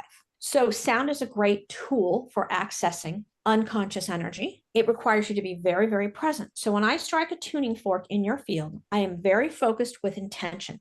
Energy follows intention. Jonathan Goldman, many, many decades ago, had written some information and put this out there. And it really is so profound and so simple and yet so deep. So as I hold intention and I'm working in a specific place in your biofield with a specific intention, I input a coherent input, which is, in this case, we'll talk about a tuning fork as one of the tools. That coherent tuning fork goes into your field and hits whatever's in your field, like sonar would hit something and bounce off. When it hits congestion, when it hits stagnation, if it's anger, sadness, tension, chaos, it'll give a certain tone and it has a certain feeling. Well, I'm highly kinesthetic. And so I perceive that, oh, that's buried sadness. Oh, that's buried anger. Oh, that's electrical, like static buildup, like you would see in a dryer, only static buildup in your field.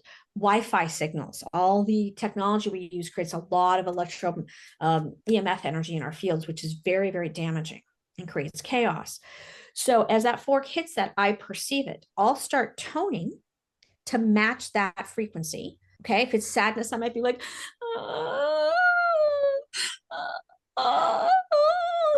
and what happens is the client's innate intelligence, its organizing intelligence goes, whoa, wait, we got sadness here. It feels the fork hit it, which is coherent input. It's holding dissonance. It hears my toning. I'm holding space for the client, and my clients, you must be very present when we're working. No, mind not wandering off, stay with it. And they'll be like, oh, I don't feel good. I'm like, good, stay with it. Because these are the feelings you were never safe to feel when they happened. Whether you were 2 months old, 22 years old, or 52 years old. Yeah. Okay. And I keep striking the tuning fork because I keep putting in coherent input and I keep toning. And oftentimes now I'll have the client tone with me. And they're like, I can't make sense. I go, follow my voice. I don't care what pitch you're at. I don't care how well you match it. Be present with your voice. Now, here's what happens in our brains. Your brain is divided left brain and right brain. Left brain, linear, logical, numerical, staccato, very much like this, organizing, right? The right brain, fluid, soft, flowing, creative, organic. Yeah. Okay. So when I'm toning, I'm in my right brain. That's where energy moves. Okay. When I'm talking, I'm in my left brain. So when I have the client start toning with me, they get out of their thinking, spinning mental machinations, and they drop into their feeling visceral body. Well, that's where the energy is stuck. And all of a sudden they're like, oh my God, what just happened? I go, that's energy moving. And they're like, wow, what is that? And I'm like, I'm not saying, no, maybe it's 5 minutes later, maybe it's 10 minutes later, not usually more than that, unless it's a really big piece. And it might be 15 minutes later. And then they're like, I'm not sad anymore. No, because that sad energy has now moved along. Mm-hmm. It's moving through your biofield. It's no longer stuck. They're like, whoa. Many of my clients get off the table and they're like, I feel 20 pounds lighter. Yeah. And so the tools, in that case, the example was the tuning fork and my toning combined to go in and acknowledge the energy that's buried alive. Okay. So in Chinese medicine, again, I pull a lot of threads from Chinese medicine. Mm-hmm. You have 14 meridians. Meridians are rivers of energy that run through you. 6 are bilateral, meaning there's 6 on each side, 1 up the front and 1 down the back. And there's your 14. Okay. And they're the liver channel and the gallbladder channel and blah, blah, blah. Right. Think of those rivers of energy as rivers of water. And much like there's a storm, there's debris, there's rocks, there's fallen trees, there's water bottles, there's couches that people discarded. So all the plants downstream are in deficiency. All the plants upstream are in excess. Mm-hmm. Now put that in your body. The organs downstream of the blocked river are in deficiency. The organs upstream are in excess. And now you have dis-ease, which turns into eventually disease. Dang. My question is, when a person comes in, can you use multiple tools in a session, or when somebody comes in, can you kind of intuitively feel them out? And then my other part of that is, if Sally or Jillian came to you for care, what would their care look like? Like that? Yeah. Multiple tools in every session, and no 2 sessions are alike. Okay. And I'll ask the client for an update, and I'll ask them how their homework went. So I give my clients homework, serious, real life homework, show up differently homework. Because remember, to change your personal reality, whether that's circumstances or health or relationships, you've got to change your personality. To change your personality, you got to change your thoughts, feelings, doings, and your energy field. Well, I'm working in your energy field. You got to go home and change your thoughts, feelings, and doings. Mm-hmm. So I give my clients homework. So my first question is, how'd your homework go? Okay. And how they answer that directs me what tool I'm going to use. Okay. Okay. And I love to weave a really interesting tapestry of how the tools come together. The forks, I won't play the bowls because they won't come through Zoom. But the way I have it is, when you lay on my table, my bowls are on a type of shelving that allows me to roll it over the table. So the bowls sit about 1.5 feet above your body. And when I play them, it is a cascading waterfall of harmonic bliss. Oh my God. So I have 14 ancient Tibetan bowls, and they range from 300 to 500 years old. So they're extraordinary in terms of, they have their own wisdom, and they help you remember who you are. They help you bring you back to your essential nature. To get back to wrapping up your question, Justina. So that I use the bowls when I'm working with somebody, and we've dealt with the stuck energy on the issue. And now you can never leave a void. So if we're moving along stuck energy, what does it get replaced with? You have to replace it with something. You replace it with who you are. And the bowls are a big part of helping people fill that in. I'll bring in things like vibrational radiesthesia, which is working with the 12 essential energies or frequencies that make up all of life. And I can determine whether they're beneficial or detrimental in whatever aspect. So let's say you're having a skin rash. I'm just making up something, okay? I'm going to first I'm going to ask for circumstances. When did it start? And so that gives me context. I'm going to go to the liver, right? Because the liver processes a lot of toxins. And I love working in the organs with the tuning forks and the vibrational radiesthesia, because the changes that clients report are beautiful. They're like, my rash that I've had for 5 years that has not responded to any conventional medicine is 50% gone. And the next time I came to go, it's another 20% gone. I said, okay, we're going to keep every session. And I work most people every 2 weeks. We're going to keep working with it. And, problems that people have had, lifelong problems, resolving, whether they're circumstances, relational, or even health. And so what would I do with Jillian and Sally? Mm-hmm. All right, let's start with Sally. So she's straight up, she's directed. And I'd say, okay, why are you afraid to tell yourself the truth? What happens? What's your payoff for not telling yourself the truth? I don't lose my sister. Right. I said, and you're losing yourself. So how can you have your sister in your life if you've lost yourself? And she'd be like, damn. Right. A lot of swearing happens in my sessions. And she's like, oh, all right, I got to go work with that and leave me alone. And she'd probably walk out. Right. Yeah. And I would work with that with the tuning forks or the bowls or vibrational radiesthesia and my toning in the session. That if she's lost herself, there's no point in having Jillian in her life. She can't have it. So I'm going to go to the roots, right? Because if Sally can just hold her truth, she's in good shape, which is what happened, totally. Right? The girls tell her, you got to clean up your own mess. Gary tells her, right? And she's like, shit, I got to step into this. Yeah. So now let's go to Jillian. Jillian's way backed up in denial. Like, I am not taking in my power. Yeah. So I would go to her and say, all right, let's go back to childhood. When did you decide that Sally gets to have her power and you don't get to have yours? Well, Sally did blah, blah, blah. She made the candle light that day with the ants and I couldn't do it. So in that moment, she made I don't know what the truth is of the characters, but I'm making this up here, right? But something happened. And probably because remember, we see that scene and Sally goes, blows the candle on. Mm-hmm. And I think Jillian says something like, I can't do that or something. And one of the ants says, you'll find your gift. Mm-hmm. So I believe that's where she got astray. Yeah. And she said, I'm not as good as Sally. I can't do it. So I'd go back to that moment and I'd go into her field. I'd say, well, how old were you when that happened with Sally? And I'd go right to that age because I know stuck in there is I'm not enough. Yeah. My magic, whatever that is. Because the Ansei, you have your own specific kind. Okay, what Sally is doing is what I want to do. And they're saying, I can't do that. My thing is something else. Right. And in that place, she felt so bad about herself. She sunk. And that's where the energy is stuck. And go back to a river. If you got a log across the river or a couch or what have you, right?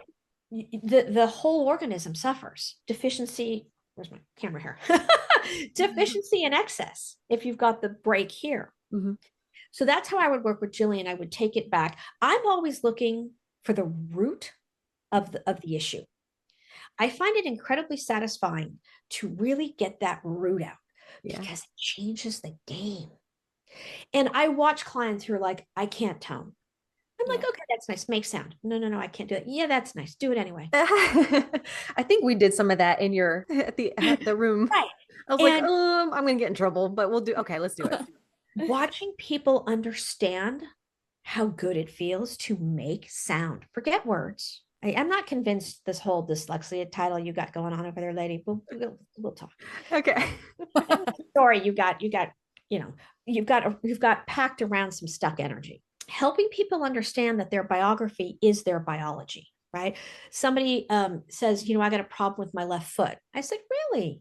What kind of shackles are you? What are you shackled to? What's the devil that you'd rather hold on to? I'd ask Jillian that question. I'd rather feel bad about me and support Sally and her power. Oh, come on, right? That's the devil, that's the shackling on the left foot.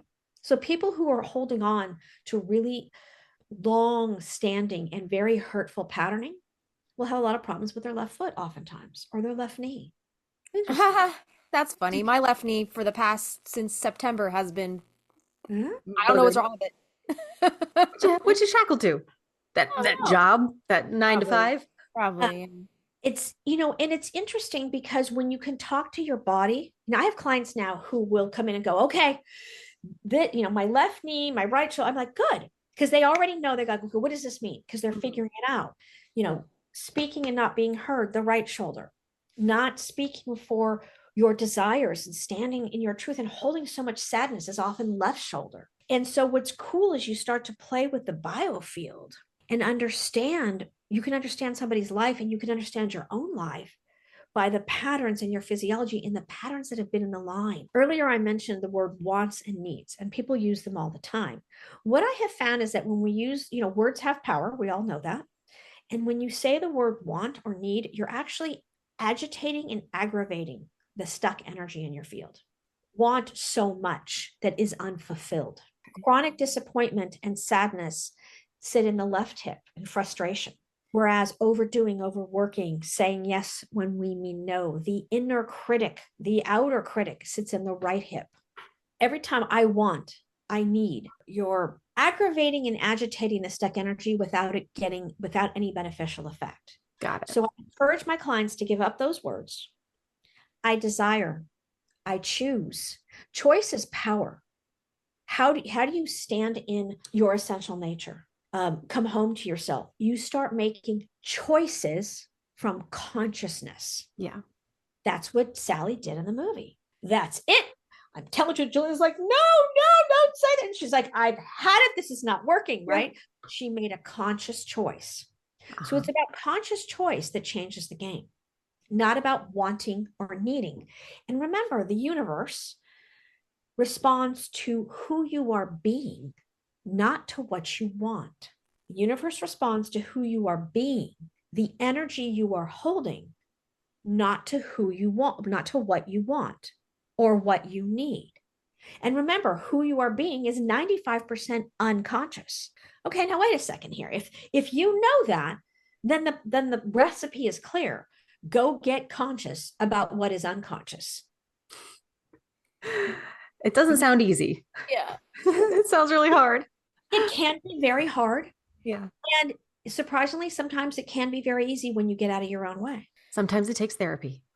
Sometimes it's the choices. Justine and I just talked about this super people pleasing thing. I'm working on it. Does it come from a place of love or does it come from a place of guilt? That was like the lock. That was like the stuck. And that one little piece of information, I think, helps everybody else along the way, the person that you're interacting with. You're not wasting their time. You're not setting up false hopes that your plans are going to work out, you know? Know your why, know your motivation. Exactly. When you know your why, you can do anything. Listen, I don't particularly watch football games, but I've seen, football games on TV, snowing, cold as can be. You got people up in the upper decks with frozen eyelashes.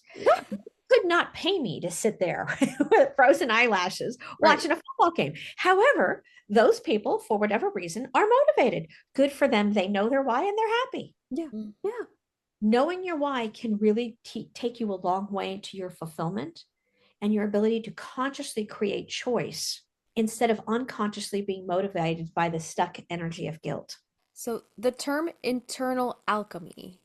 Yes. What does that mean? What does that mean? So alchemy is the process of turning, if you will, lead into gold. So it's the transmutation of energy. Real transmutation and real transformation, two different words, happens inside of us, not outside of us. Mm-hmm. You do not control what goes on out there. You don't control other people. You don't control how they show up. You don't control how they respond to you. None of it is under your purview. All you have mastery over is what's internal. So my work with clients is to get them focused this way instead of inward, instead of outward. Where am I putting my energy? Why am I putting my energy there? What do I consciously choose? If they say, I'd like to change my personal reality to XYZ, okay, that means you've got to change your personality, which is your thoughts, feelings, doings, and an energetic body. But you come to me and I'm going to work with your energetic body and change that. And you've got to go home and behave that way. Mm-hmm. Otherwise, the old patterns will slip right back in. Mm-hmm. It's like the groove on a record, and that needle sits in the groove, right? And then it would wind around the record. Well, if that groove is really deep, that needle doesn't leave that groove. Yeah. And I can do all the energy work in the world. But if the client goes home and goes back to their thoughts, feelings, and doings that created that groove in the first place. I love that analogy. That's great. Yeah. So what, when you give them their homework to like go home and not revert back to those patterns, for somebody who's been, in those patterns for so long, how do you just cold turkey out of it? Like, what do you suggest to get out of that space? So I specifically I give them homework. That's the specific issue that we dealt with. Okay. So I've worked in the energetic body. So now the foundation for it is no longer there. So it's a lot easier. Okay. Okay. I've changed that groove. Okay. So now they've got to put consciousness and choice. And I tell them, write up your notes. So I'd like you to write up a page of, let's say we worked in their field about anger. A lot of women have a hard time getting angry. This is a major issue in this culture. Mm-hmm. Okay. It's not acceptable for them to get angry. They raise their voice and everybody goes nuts. Totally. Right. Yeah. Okay. And so I say to them, okay, I'd like you to make a list of all the things you're angry about. Sit and write it up. And then I'd like you to say it out loud into your voice recorder and play it back and get angry. You know, some of my clients have had horrendous circumstances, and I mean beyond what you would ever think of as abuse, and then some. And they're like, oh, I forgive them. I go, oh, hell, you don't. You forget, but you don't forgive. You have been told so much by our culture to forgive, forgive, forgive, forgive, forgive, that you feel guilty if you don't say that you forgive them. Mm-hmm. What you're really holding is so much anger and rage because you've never been allowed to express what they did to you was wrong. Like, how do you do that? And I said, because I claim my energy, it's mastery over my field.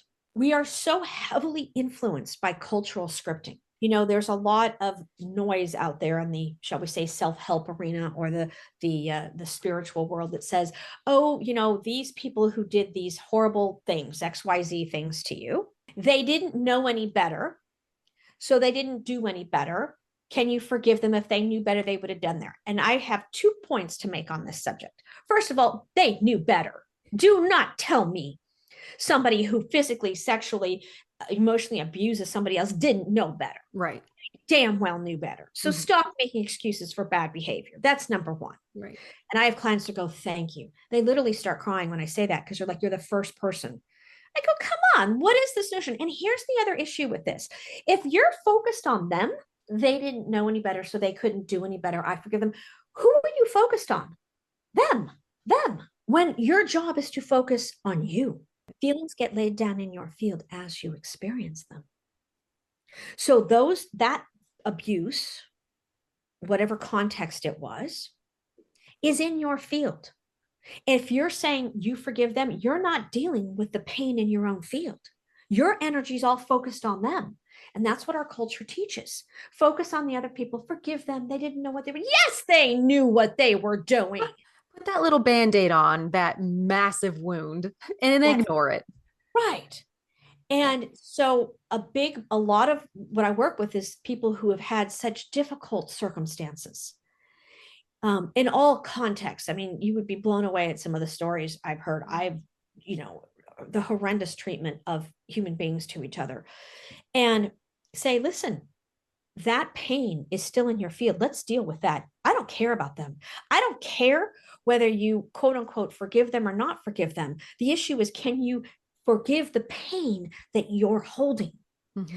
So I define forgiveness as letting go of the pain, so you're no longer in a prison. Mm-hmm. From the inside out. Forgiveness has absolutely nothing to do with the other person. And so my homework is around this type of thing, Justina, is getting them to put the puzzle pieces together in a different way, because the way they've put that puzzle together is causing them dis-ease. And that dis-ease becomes disease, or they're in their unfulfilled relationship, or they're in an unfulfilling job, or whatever it is, whatever the circumstances are. But that's the way they've put the puzzle pieces together. So true to my 4 planets in Virgo, I'm about, how do you organize the ideas? Let's reorganize the ideas in a way that sets you up for success. Let's reorganize the ideas in a way that actually is truth, that actually builds your self-esteem, that actually puts you on the path that your soul came here to live, so that you can fulfill your soul's destiny on this earth, and that you can claim what is your birthright: joy, peace, happiness, wholeness, harmony, ease, strength. We are designed to be strong. Yeah. And so the homework is wake people up. Your happiness can only come from within. And it has to come from you changing the way you put the pieces together. And whether you never talk to Aunt Martha again, I don't care. What I care about is that the pain she caused you doesn't sit in your field and corrupt you and damage you, mm-hmm. and deplete you and diminish you emotionally, physically, spiritually, sexually, yeah. intellectually. And that's the homework. It's getting them to wake up and show up differently. And I will tell you, the clients who show up in their lives differently, they'll come in and go, ended that relationship, no longer talking to that friend, put my sister in her place. Wow. Like, how do you feel? And they go, fantastic. Yeah. Yeah. And I go, how's the shoulder pain? It's really a lot better. 50% improved. Let's see. You stop saying yes to your sister when you really meant no, and you stop people pleasing, her, and your shoulder's 50% better. Let's do a little bit more work on this. And they're like, okay, let's go. Yeah. So they're able to connect the dots. So my job in giving you homework is for you to be able to connect the dots to go, wow, I show up differently. I feel better. Opportunities happen. Things shift because I showed up differently. Oh, wow, that's some serious power. I wanted to say, Justina, as a nanny, I used to nanny as well. Have you noticed days where you showed up, maybe when the kids were a little younger, and you're like, I don't want to freaking be here. You just don't want to do it. And the kids sense that, and you have like the worst day. They're on the worst behavior, or Oh, they're just messing shit up. There have been days that I went in, like, and I'm in the car fuming. I just didn't want to be there. And I'm like, okay, let's get amped instead because those kids are going to mirror what I'm feeling. So you go in a different headspace. people perceive other people's energy, period. Whether Mhm. they're 2 years old, in fact, the younger they are, the more they perceive it because they're not in a headspace. Right, right. 1 year old knows your energy. There was a very poignant post. I'll have to find the full poem, but it's this girl could read a room before she could read a book. And I was like, oh, that really hits because we've all been there. We all know exactly how the other person is feeling. Some of us can tell what a person's mood is by their footsteps, and that's Mm-hmm. your childhood, trauma. Right. Right. And it's very interesting because we have lied to ourselves about that. We all know what Aunt Martha's really like or what Uncle Frank's really like, right? And we're taught as kids, oh, don't say that about Aunt Martha. She's a wonderful aunt to you. No, she's not. So what are we taught? We're taught to lie to ourselves. Mm-hmm. And when you think about identity, how do we perceive ourselves? What is your identity? Is a generic question. Mm-hmm. What would you two say? That's hard because your default goes to the things maybe you like to do, your hobbies or your job or your status as a daughter, a sister, a wife, right? That is a very difficult question. I can tell you from here to the end of the street of things I enjoy, but like, what is my identity? I have no idea. Justina? Well, I definitely go right to the creative aspects. That's who I am to the core is like I can't function unless I'm creating something. And I Ah, also am always trying to do the right thing. Even though maybe I don't always do the right thing, I'm always trying to do the right thing. You do. Like, I got to put my phone down. I think there's a cop behind me. Yeah, and it bites me in the ass sometimes, but that's part of life and part of learning, but yeah, I would say just a creative, I'm always trying to create and I guess seek the meaning of life. Like you said before, I'm constantly on the quest for knowledge, for truth, for why are we here? Yeah. You know? You said a couple episodes ago, you're like, I feel like I'm like a star child. Like, I'm not supposed to be on this earth because I'm yeah. always kind of like trying to find out why people are doing the things they're doing from an outside perspective and like search for those little connecting pieces. Yeah, the human experience makes me uncomfortable sometimes. Like I don't feel like I feel like I'm more my head is always in the clouds and I'm more thinking about, what's out there as opposed to like the Your human plane body. of existence. She's got notes. Yeah, yeah. I got a question. How many air signs do you have, Justina? As far as my ascending moon and sun, those are all I have no air there. I don't know as far as like the other planets, It'd what's be going on interesting there. because the not comfortable with the human experience. That's air. That's mental. You're stepping out of the I feel like body. that's Aquarian. You're a little Aquarius over there There's some somewhere. interesting pieces there. Yeah. I've played with this idea of what is identity? Who are we?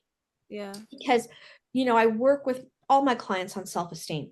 And they'll often come in and say, I don't feel worthy. I said, okay, forget the word. That word is so overused in the culture. It has no, I said, what does worthy mean to you? And they can't explain it because they're just repeating what they've picked up. Mm-hmm. I said, let's talk about building your self-esteem.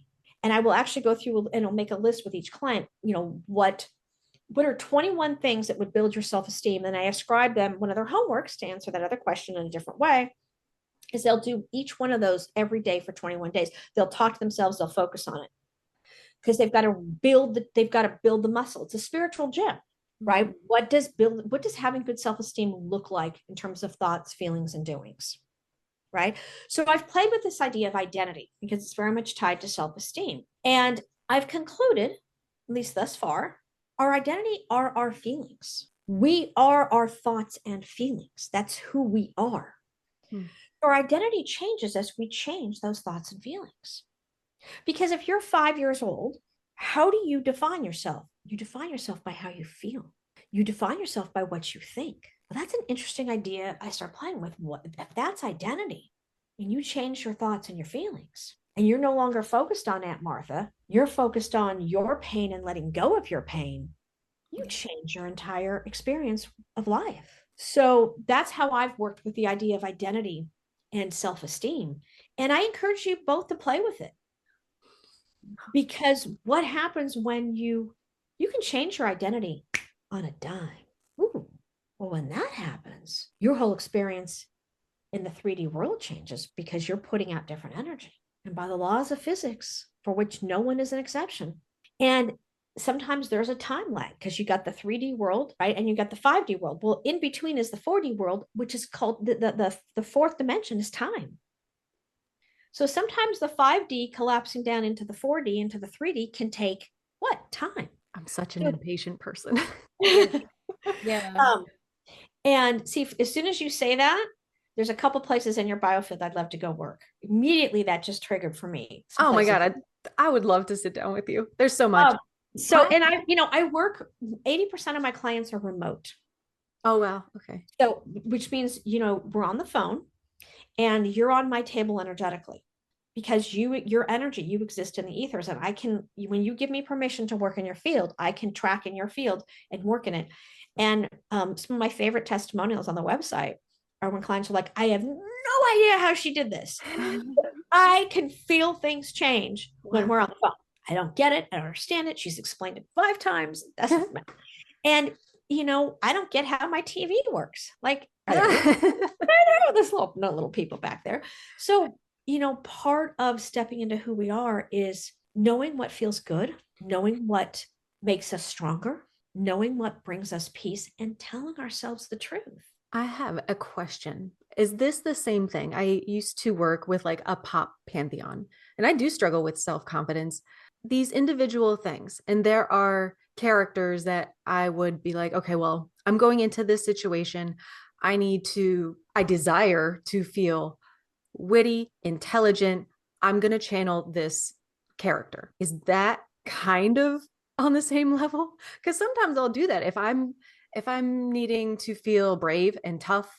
I draw from a certain character. If I'm having to be charismatic, like at the inn, I have to turn that on sometimes because I don't always show up that way. So are you channeling a character or are you using that as an excuse to let that part of yourself shine? I don't know because I don't think I would have a way of explaining it or a way of putting it in a box and saying this is what this looks like to me and I want to emulate that.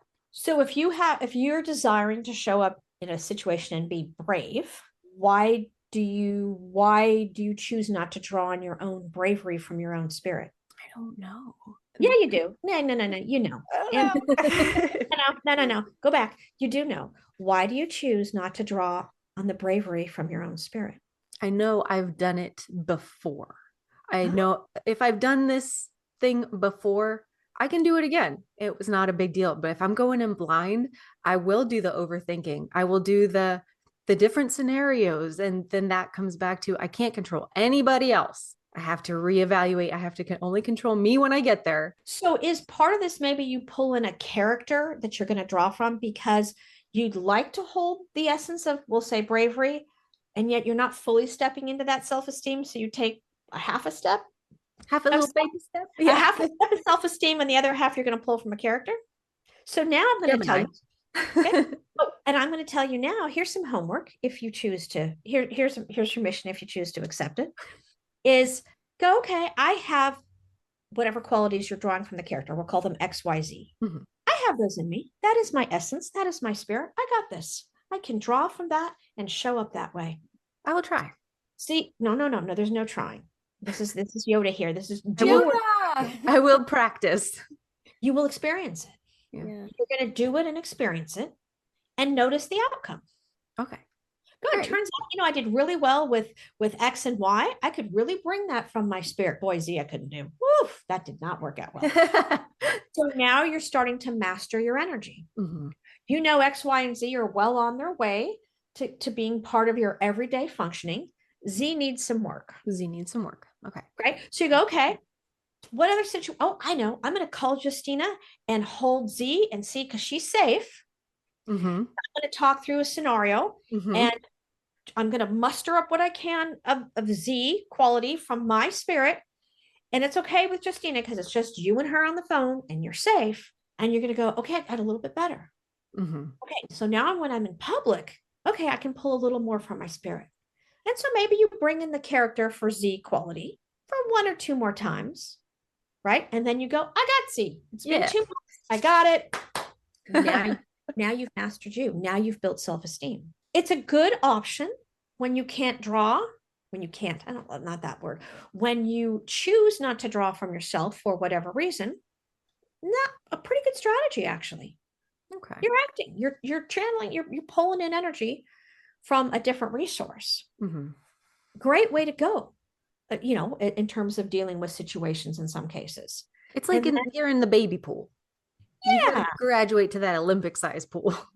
Right. And then as long as you do the graduation. Yeah. Can't it's too easy to stay in the baby pool and play. Yeah. And I'm like, come to the deep end. I love that. Come to the deep end. So you were asking what my if I had any air. I just looked at my chart. I have Mars in Libra. That's the masculine side of you. It's your inner masculine. So your husband must have Mars. He must have Libra in him somewhere. Yeah, I don't know. Somewhere in his chart. It doesn't have to be in Mars, but he has to have it somewhere in his chart. Okay. And that's it, huh? Just Libra? I had Mars in Libra, and then I think it said Gemini in midheaven. I don't know what that means. Midheaven is your right livelihood project. My what? Right livelihood project. What is that? It's your livelihood. It's your professional path. Okay. Like a podcast. and you're in communication. What planet? I'm sorry, what's in your midheaven? Gemini. Oh, interesting. I have Gemini in midheaven, and my north node is also in Gemini. Ooh. And you got all Gemini. It's very fun. Again, these are scripts that help you with your navigation of your life. Pull threads from it.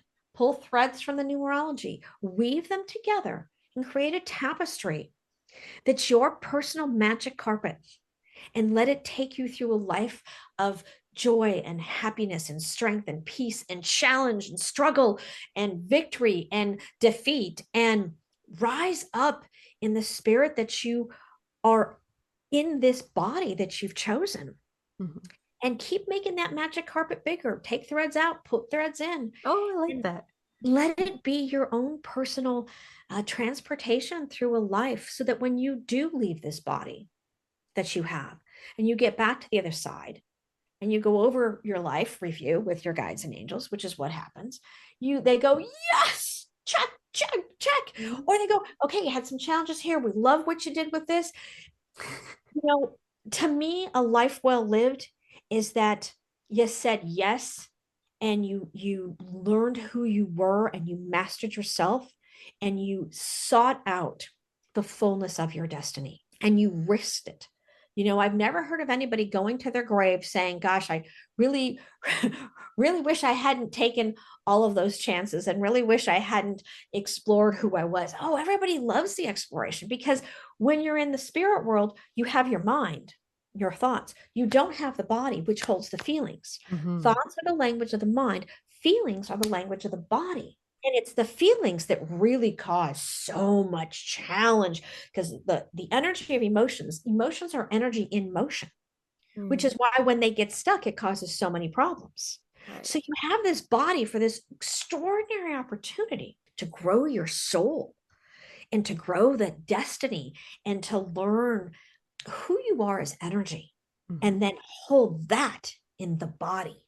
My last question is like, what advice would you give someone who is new to sound healing and wants to explore its benefits? Say, if they're not going to be able to come to you or work remotely with you, what should they look for in a practitioner? What are some warning signs of things to stay away from, maybe when working with sound healing? Trust yourself. You get a funny vibe from the person, even though your friend's like, oh, I went to their sound healing bowl thing and it was great. And you like go, read their website. I didn't like it. Trust yourself. One of my clients actually back east had gone to a bowl session and I got emergency call, help, help, help. I can't wait till our next session. And the energy was so invasive. Wow. It took us 2 sessions to get her energy back centered.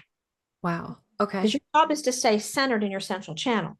If you're leaning left, you're in victim, helpless, hopeless, right? If you're leaning right, you're overdoing, overworking, aggressive. So the idea is to who am I centered in my central channel? And so to answer your question, one, trust yourself, regardless of what anybody else says. If you don't get a good vibe for whatever reason, don't do it. Secondly, there is no quick fix. I don't care. Oh, align your chakras, everything will be fine. No, that's a bunch of bullshit. You've got to do the work yourself and you've got to be present with your own emotional energy, both the energy that's flowing as well as the energy that's stuck. So when you get the quick fix stories, beware. Know when you're doing serious. So the first one is trust yourself. The second one is beware of the quick fix stories and the all of that kind of thing. Third is know when you're doing deep work and know when you're going for superficial work. So I've actually gone to bowl events. There's a place out here called the Integratron that has these amazing crystal bowls. And it was lovely. I wasn't doing deep work. I was going to lay down and nice to have somebody play a bowl for me. Sure. And it was a group event, very small group. And I was there for if you will, a sound spa experience. Relaxing, ease, lovely. I held my boundaries, which is the fourth thing I'm going to tell you. So know whether you're going in for deep work or superficial work. If it's deep work, that's a whole different conversation. Most of these things that you're kind of referencing in terms of your question are going to be very, very light. Lovely spa experience. Wonderful. Enjoy. Right. It's not this is not going to, you're not going to go to a bowl sound healing, a sound bowl event for an hour one night, and that's going to cure your problems. Okay? The fourth matter I would say is hold your boundaries. The client that I had that had gone, I had talked to her about it. She goes, Karen, I could feel at one point where I just felt like I couldn't relax and take in the sound and hold my boundaries. And that's what happens to a lot of people is they go to these group events and they pick up other people's energy because people are offloading. Somebody gets in this really deep state of relaxation and they're holding, I'm just picking something, anger or frustration. And you're right next to them on the floor because there's, 6 inches of space or a foot of space. And you come home and you're like, God, I was just so pissed off. You're like, man, I wasn't pissed off when I went. Yeah. You picked up their anger because you couldn't hold your boundaries and relax. Right. And that's very difficult to do if you have not consciously learned how to do it. So I would say to people those 4 things. Was there anything else about the movie Practical Magic that you wanted to hit on before we... Let me check some notes here. When the ants return and they're about to do the ceremony, they say, you can't practice witchcraft while you turn your nose up at it. That's what Sally and Jillian were doing. And it speaks to you're a house divided within. And this is something I work with clients on. We are all a house divided within on whatever unique to us. Pay attention to that because a house divided within is going to create problems. And look what happened with Jillian and Sally. And the ants saw it. And it's not lost on me that the ants leave their home. Just like Gary. Gary fucked off too. Right? And so that the girls can come in, because the house of the self, use the metaphor of the self as a house, right? So the girls have to come home. And why would they bury him in their back? I mean, like they had an ocean. I was going to work with. and acres and acres, but they buried it so close to the house because it reflects, honestly, they're working with their inner house. So I love that the sisters, the aunts, made a point of, you can't say something's wrong and then turn around. It's the two-faced. It's the lying. Mm-hmm. In this case, they're lying to themselves, and that causes more emotional upset, more frustration, disappointment, a sense of it's never going to work out. You know why it's never going to work? Because you know unconsciously that you're a house divided within. And as long as you're a house divided within, it's never going to work.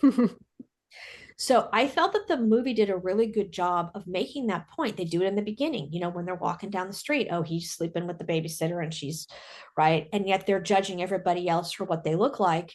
And they're the ones hiding their real pain, right? This nature of, what does it mean to be two-faced? Forget how it affects everybody out there. What does it do to you? You're a house divided within. Mm-hmm. And that's a big part of what I give, going back to the home piece. I'll go home and I'll say, you're telling me this on one hand and you're telling me this on the other hand, and they are conflicting.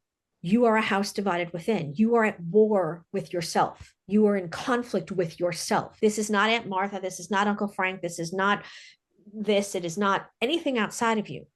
When you resolve your inner conflict and you tell yourself the truth and you build self-esteem, you watch what changes outside of you. The whole conversation that they're having, walking outside, is Sally wanting to be normal. And Aunt Jet is like, this is, to you, looks normal. Let me tell you all of their bullshit. Everybody's got bullshit. And then Aunt Franny said, it's not all it's cracked up to be. It's boring. It's safe. It denotes a lack of courage because you're not being your true self. And, you know, that's, I think, what they connecting there with. Sally wants to be normal. She sees all these vanilla people, you know, in their lives. She wants that. They have their own dirty little secrets and their skeletons in their closet too. And what is normal? You know, the ants are not a house divided within. You say the contrast of the ants to the two ants was Sally and Jillian. And that's an interesting contrast. Mm-hmm. Sally and Jillian are both divided within themselves. The two ants are not. And there is your juxtaposition. And they, you know, normal. What is normal? I would say normal is, you know, living in your essential nature, but nobody does that. Right. Normal is the superficiality at work. That's what normal is. And normal is said to be acceptable. And we perceive it. You just said it. Normal is perceived, you know, as safe. But I would say that's an illusion. Normal is what's really not safe, because you're living a lie. What's safe is when you can know who you are and be at peace. I like safe that. When you're no longer a house divided within. Normal is following the herd, essentially. Yes. Not being your own true person. Yeah. Right. And the herd is the lowest common denominator. That's what the herd is. The lowest common denominator. Remember that from math school? What's the lowest common denominator? I'm grade school. I'm going back a ways. And it's in a homogenous, that's the word, homogenization, I believe is the correct term, where you're reduced down. And the answer saying, stand in your individuality. We do. And they're happy. Yeah. They're happy as clams. And they're also smart enough to go, Jillian and Sally have got to clean up their own mess, because you've got to reclaim your power. And this is what I tell people about, you cannot heal another person. You cannot heal the ancestral line. What you heal is the ancestral line that you're carrying that is not you. You release it. You neutralize it, is a better term, because it is not your job to heal the wounds of another person. And in fact, you cannot, and you deny them their power when you attempt to. And this is another great piece about the movie, and we can stop at this point, is that the ants are committed to supporting Jillian and Sally in claiming their power. They do not clean up their mess, and they are well capable to do it. Mm-hmm. Right. Because you do not honor somebody else, and you do not honor yourself. In fact, you do both yourself and the other person or persons a dishonor when you think you can go get in their field and heal them or heal the ancestral line. And if you look at the notes on my website about neutralizing ancestral inputs, it's very clear from the very beginning. You're not healing the line. What you're doing is recognizing that the line has put energy in you through the DNA coding that is now stuck energy in your field that has no value to you. when it is neutralized, you are now free to step into your power. And what you're basically saying is, okay, ancestral line, this was your energy. It's going back to you, back to source, which is if you're effectively saying it's not on my plate anymore. And that's what the ants did. Do you think that's essentially why at the end Sally was like, maybe was the curse lifted? Maybe it was because she took back her power, and that essentially was that breaking of that ancestral trauma line. Perfect. Right. So Maybe it she was said, broken. This has so been a topic, and we This go has been back a and forth whether this it has was been a broken or debate. not. Yeah. well, it was, see, here's the thing. It was broken because she no longer was carrying it in her field, right? Mhm. She said, I will not, it started as a spell, if I remember the language from the movie, and it turned into a curse because she fed it. Mhm. Uh-huh. We start out as words. You feed those words, they become an attitude, then they eventually become a Big. personality. They Become bigger, just, bigger. right? Because if whatever you feed grows. Have you ever seen the Babadook? Yes. Oh, if you haven't, Karen, you got to watch this movie. It's essentially that the woman is not looking at the grief that she needs to, and Address. this monster of a thing keeps Right. growing and growing and invading her home. Spoilers, everybody. At the end, she learns to keep it in her basement, and she goes down and like physically feeds it and feeds her grief and cares for it, and then goes back to her life. She takes the time to feed the grief but continues on with her life.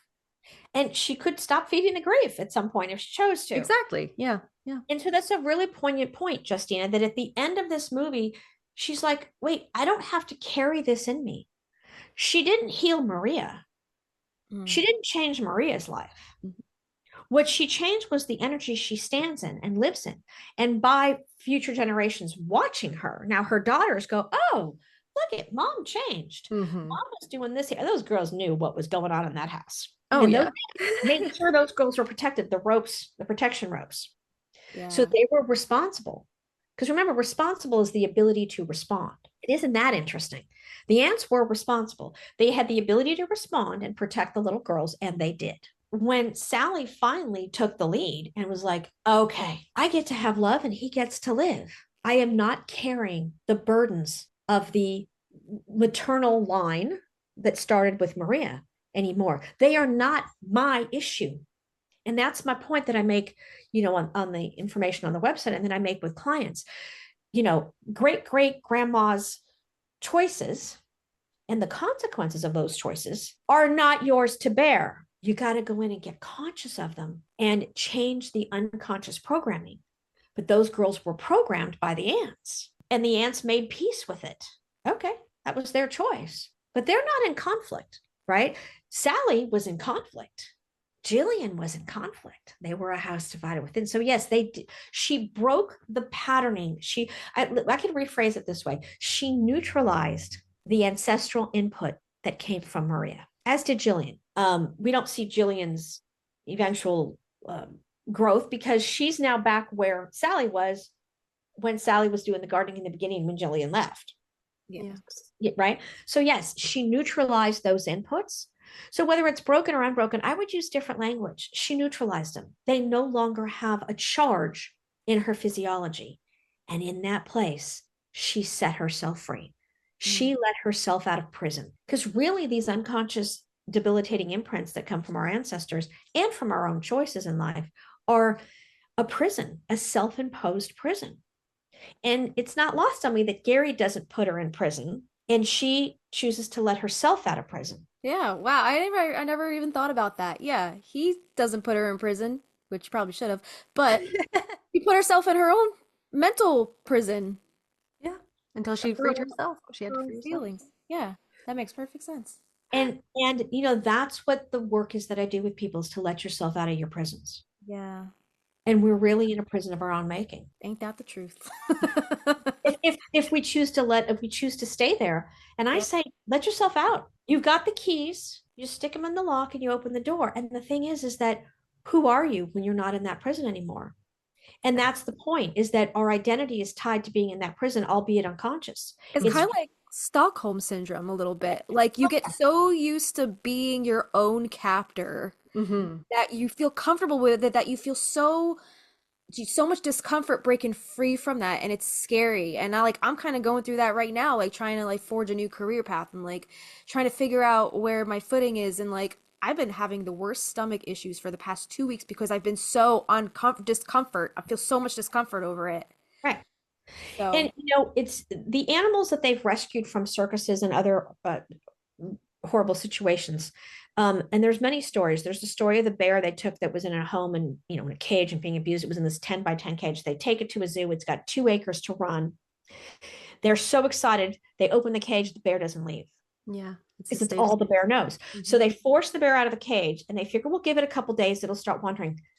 Months and months went by. That bear walked in a 10 by 10 area Mm. when it had 2 acres because that's all it knew. yeah. It The breaks my heart. stories of elephants who were chained in circuses and they rescue the elephants out of the circuses. Thank God there's no more circuses with elephants. And they put the elephants in a space where they've got freedom to roam. The elephant doesn't move Mm-hmm. except what it did in the equivalent of the space of the cage it was in. Mm-hmm. Because and we as humans do the same thing. That the Shawshank Redemption has a scene like that at the end. One of the older guys, I don't know if you've seen that movie, either of you. One of the older gentlemen has probably been in prison his whole life. He gets released on probation. He tries to find himself a normal job as a bagger at a grocery store. And he doesn't know how to survive on the outside. And I know there's a specific name for that. And unfortunately, he ends up taking his own life because he would have rather stayed in that prison, in that comfort, in that familiarity, than in this whole new world as decades have gone by that he just doesn't know how to adapt to the Right. outside. Yeah. People do not understand how much they live in a mental and emotional prison that's actually anchored in their biofield. And what's cool about the science of sound and the way I work with it, and toning and vibrational radiesthesia and the ancient Tibetan bowls and the tuning forks and so much more. I work also with crystals and oils and other things. As I said, weaving all sorts of tapestries, weaving all sorts of together threads from all different tapestries, is that let me put those puzzle pieces in front of you. Oh my God, it's a different puzzle. You got the keys to the kingdom. This is not comfortable. If you're comfortable, you're not changing. Yeah. Mm. By definition, you must be uncomfortable. Oh, Right. your stomach problems are going to be there for a little while. And I you know. can, and here's the deal. You can calm down your stomach problems and do this. Recognizing that they started initially because you're on this massive shift of expansion. Okay. And you don't have to live with stomach problems. And if you want to do a remote session, let me know, because you can still do the expansion, especially with what it sounds like a whole bunch of Sagittarius in your chart, man. Um, I know. I encourage you to do the full numerology for your Mhm. whole life. Pull out your natal chart. Yeah. The sun sign is your fuel. The moon is what you mastered in a past life. Uranus, unplanned, unknowable, uncontrollable events that shake things up. Mhm. Neptune, the new identity. Look up your Neptune because Neptune's the new identity project. Because you got all that Sagittarius in there. So I'm wondering what Neptune's doing with you. Let's Because my Neptune's in Scorpio, not a surprise. Are you Sagittarius? Neptune is also in Sagittarius. Wow. Okay, lady. You can shift the stomach problems and do your expansion and let it be a wild ride. And that's okay. Because remember, fear and excitement are two sides of the same pancake. Mm-hmm. And you throw on some butter and some maple syrup and some strawberries, and it can really be a delicious ride. All right. I love Okay. that. Yeah. Okay. A better outlook. Yeah. Yeah, because the expansion is your calling in life, your Mm. whole life in every way. If Yeah. you're not expanding, oof, Neptune, Aries, I'm sorry, Neptune, Jupiter, and Um, ascending, Or midheaven. my sun sign is Sagittarius. Sun, Yeah. Jupiter, and Neptune. Yeah. Wow. Is it anywhere else? Wow, that's a lot. Sun, Jupiter, Uranus. Uranus is in Sagittarius too? Wow. Your chart must look very lopsided. It's got to have all of them in one section, or not all of them, but a lot of them in one section. Yeah, yeah. The whole bottom half is just like boo, boo, boo, boo, boo, boo.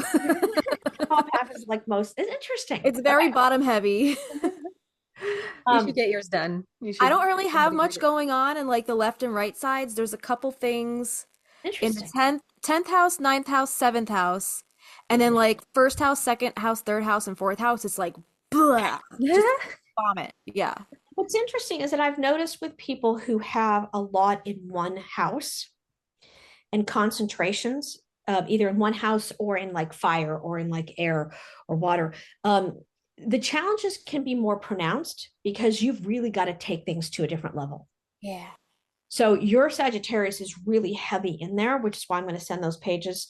And the book they're from is literally like 30 years old. I'll send you a copy of the cover if you can find it. I don't even know if the gentleman's still around or doing what he did for me. I would definitely recommend it because 30 years later, 28 years later, whatever it is, I'm still using the information to help me Google map my life, if you will, to map my life out. And it's still useful because it was such a great script.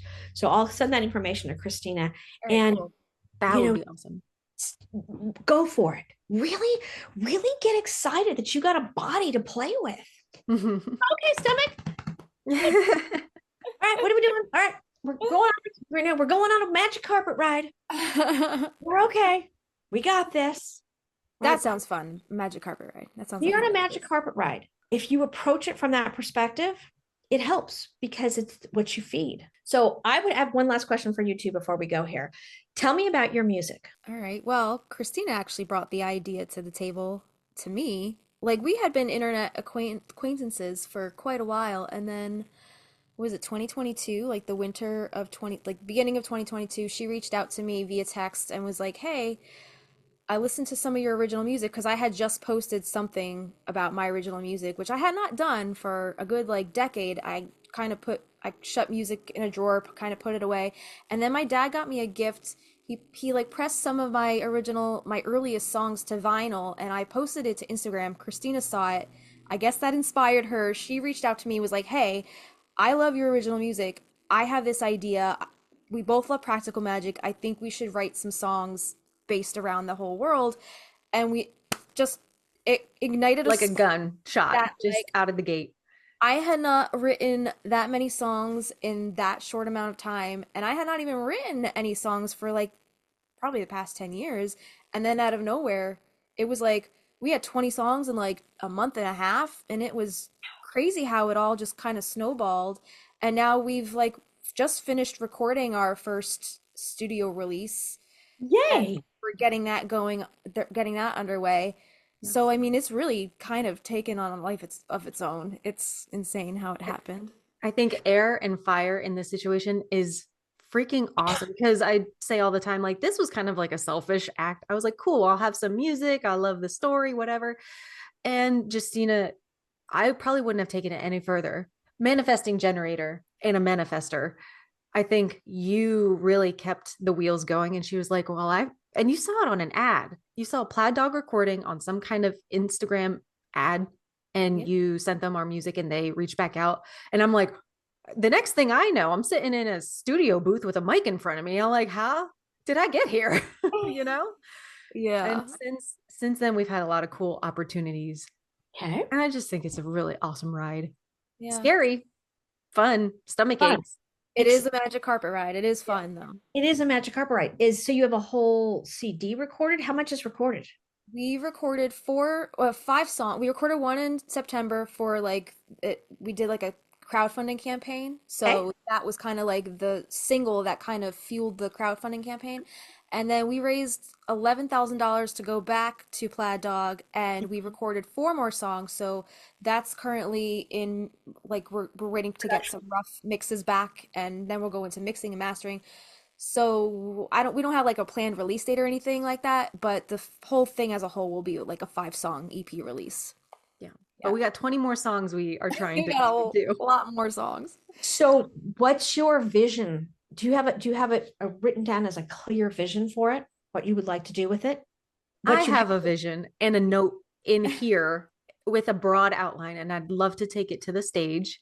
I'd love for it to have, I in the studio this last time, listening to Justina sing, I had like a teary-eye moment because I could see the actors, the stage design, how they would be moving through the song, acting it out. And it was just like, I could see it. And I was like, oh, it's literally seeing your dream come true.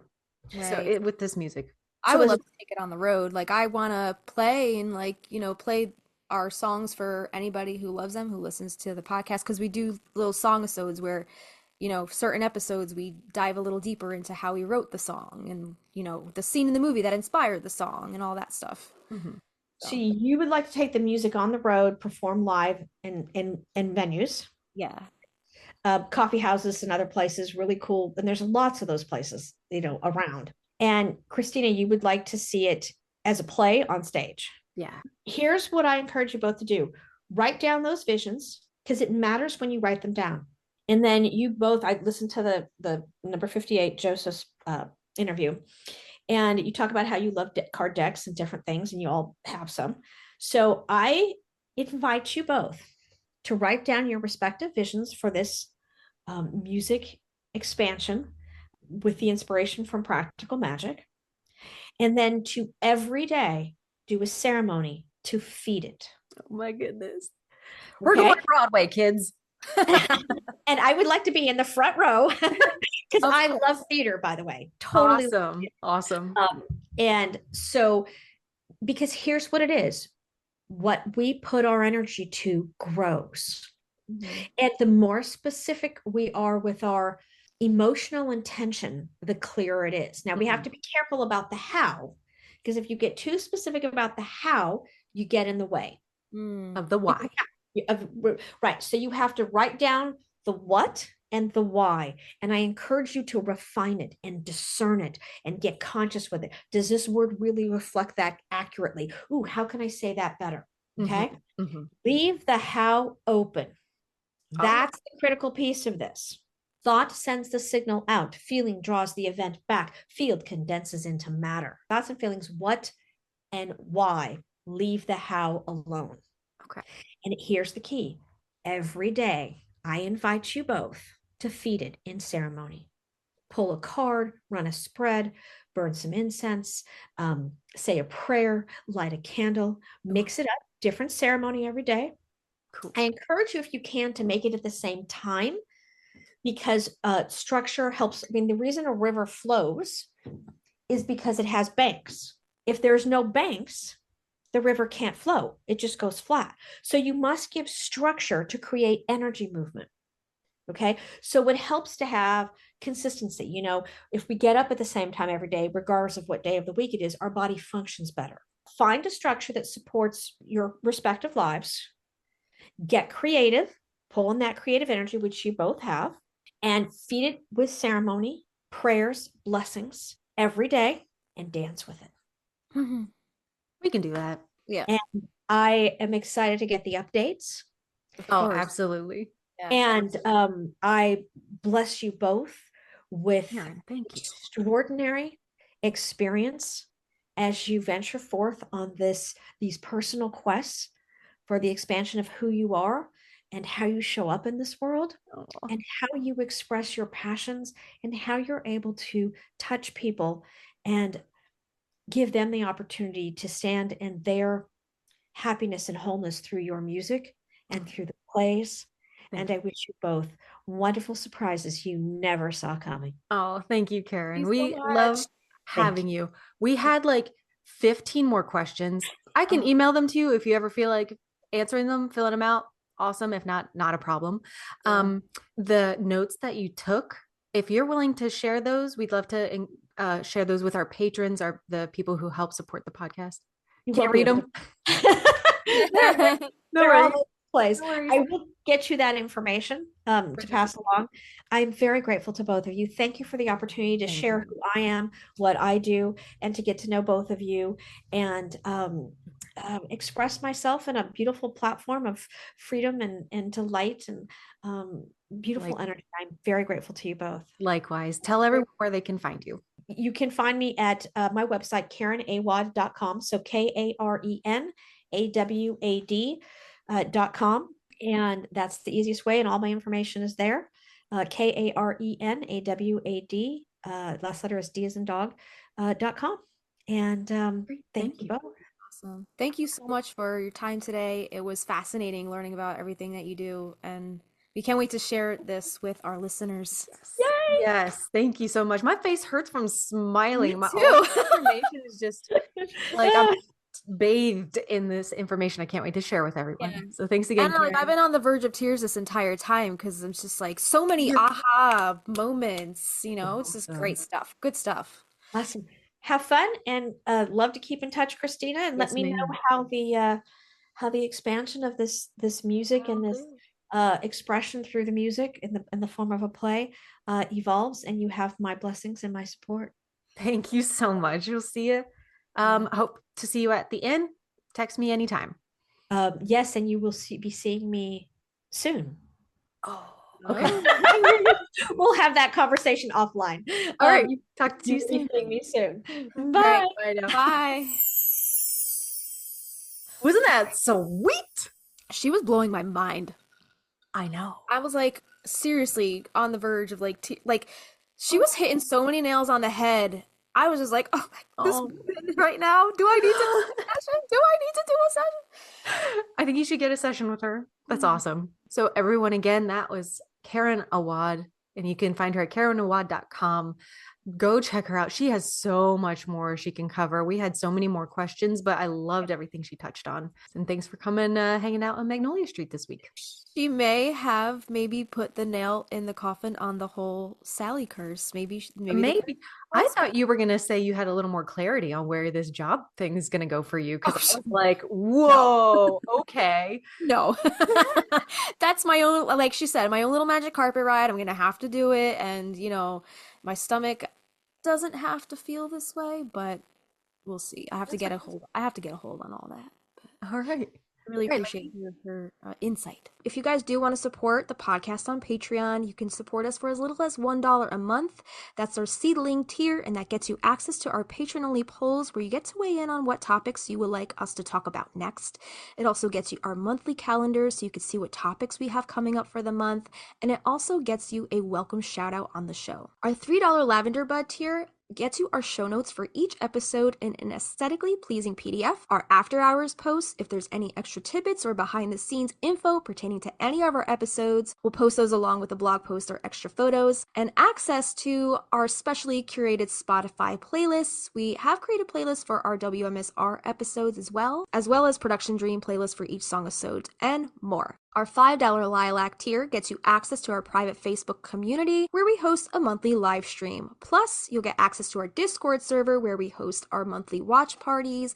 And also on the Discord, you can join in on the discussion with other Magnolia Street neighbors via the various interesting channels and threads. And then here's the $8 Rose tier. This gets you access to extra audio visual content such as a once a month full-length video episode, unlimited bonus videos, uncut footage, cutting room floor footage, bloopers, outtakes, meditations, exclusive interviews, and old home videos from the vault, or spell or ritual videos, and more. It also gets you bonus content to coincide with our song-episodes, such as full-length demo streams of our original Practical Magic inspired music, plus lyric sheets, guitar chords, and original scratch demos, or bonus video performances of our songs and more. Lastly, we have our $15 Wisteria Vine tier. Just like a twisting Wisteria Vine, there's a way for you to stay connected with us, the Stinas. In this tier, we invite you to join our private Marco Polo video messaging app. The app is totally free for both Android and iOS. Sign up with your phone number or email, and we will help you do the rest. This is a great way to chat with each other in a more intimate group setting, face-to-face via video recording. We love to show each other our pets, our gardens, or anything else you'd like to share. And just a reminder that the higher the tier you sign up under, the more rewards you get, because you get all of the rewards of the tiers below it. You can upgrade or downgrade or even cancel at any time. So to support the podcast, head to patreon.com/Magnolia Street Podcast. Yeah, and there are additional ways to support us and our podcast that don't cost you any money. If you do listen on Spotify, please give us a star rating. If you listen to us on Apple Podcasts, please give us a written review. We love sharing those on our Instagram. And if you're on Instagram, we would really appreciate any reposts or blurbs about our podcast.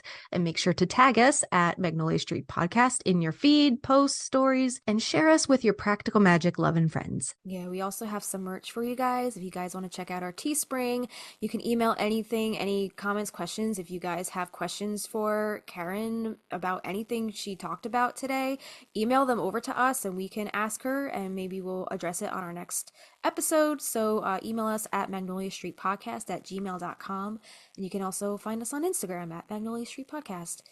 And we're looking for an intern, guys. So I don't know if you guys saw that over on our Instagram feed, but we are looking for somebody to help us out for the summer. So me and Christina can kind of relax a little more and not feel so burnt out. So that would help out tremendously if anybody wants to help us out with that. Well, until next time, I'm Christina. I'm Justina. And we'll see you next time. At the house on Magnolia Street, would you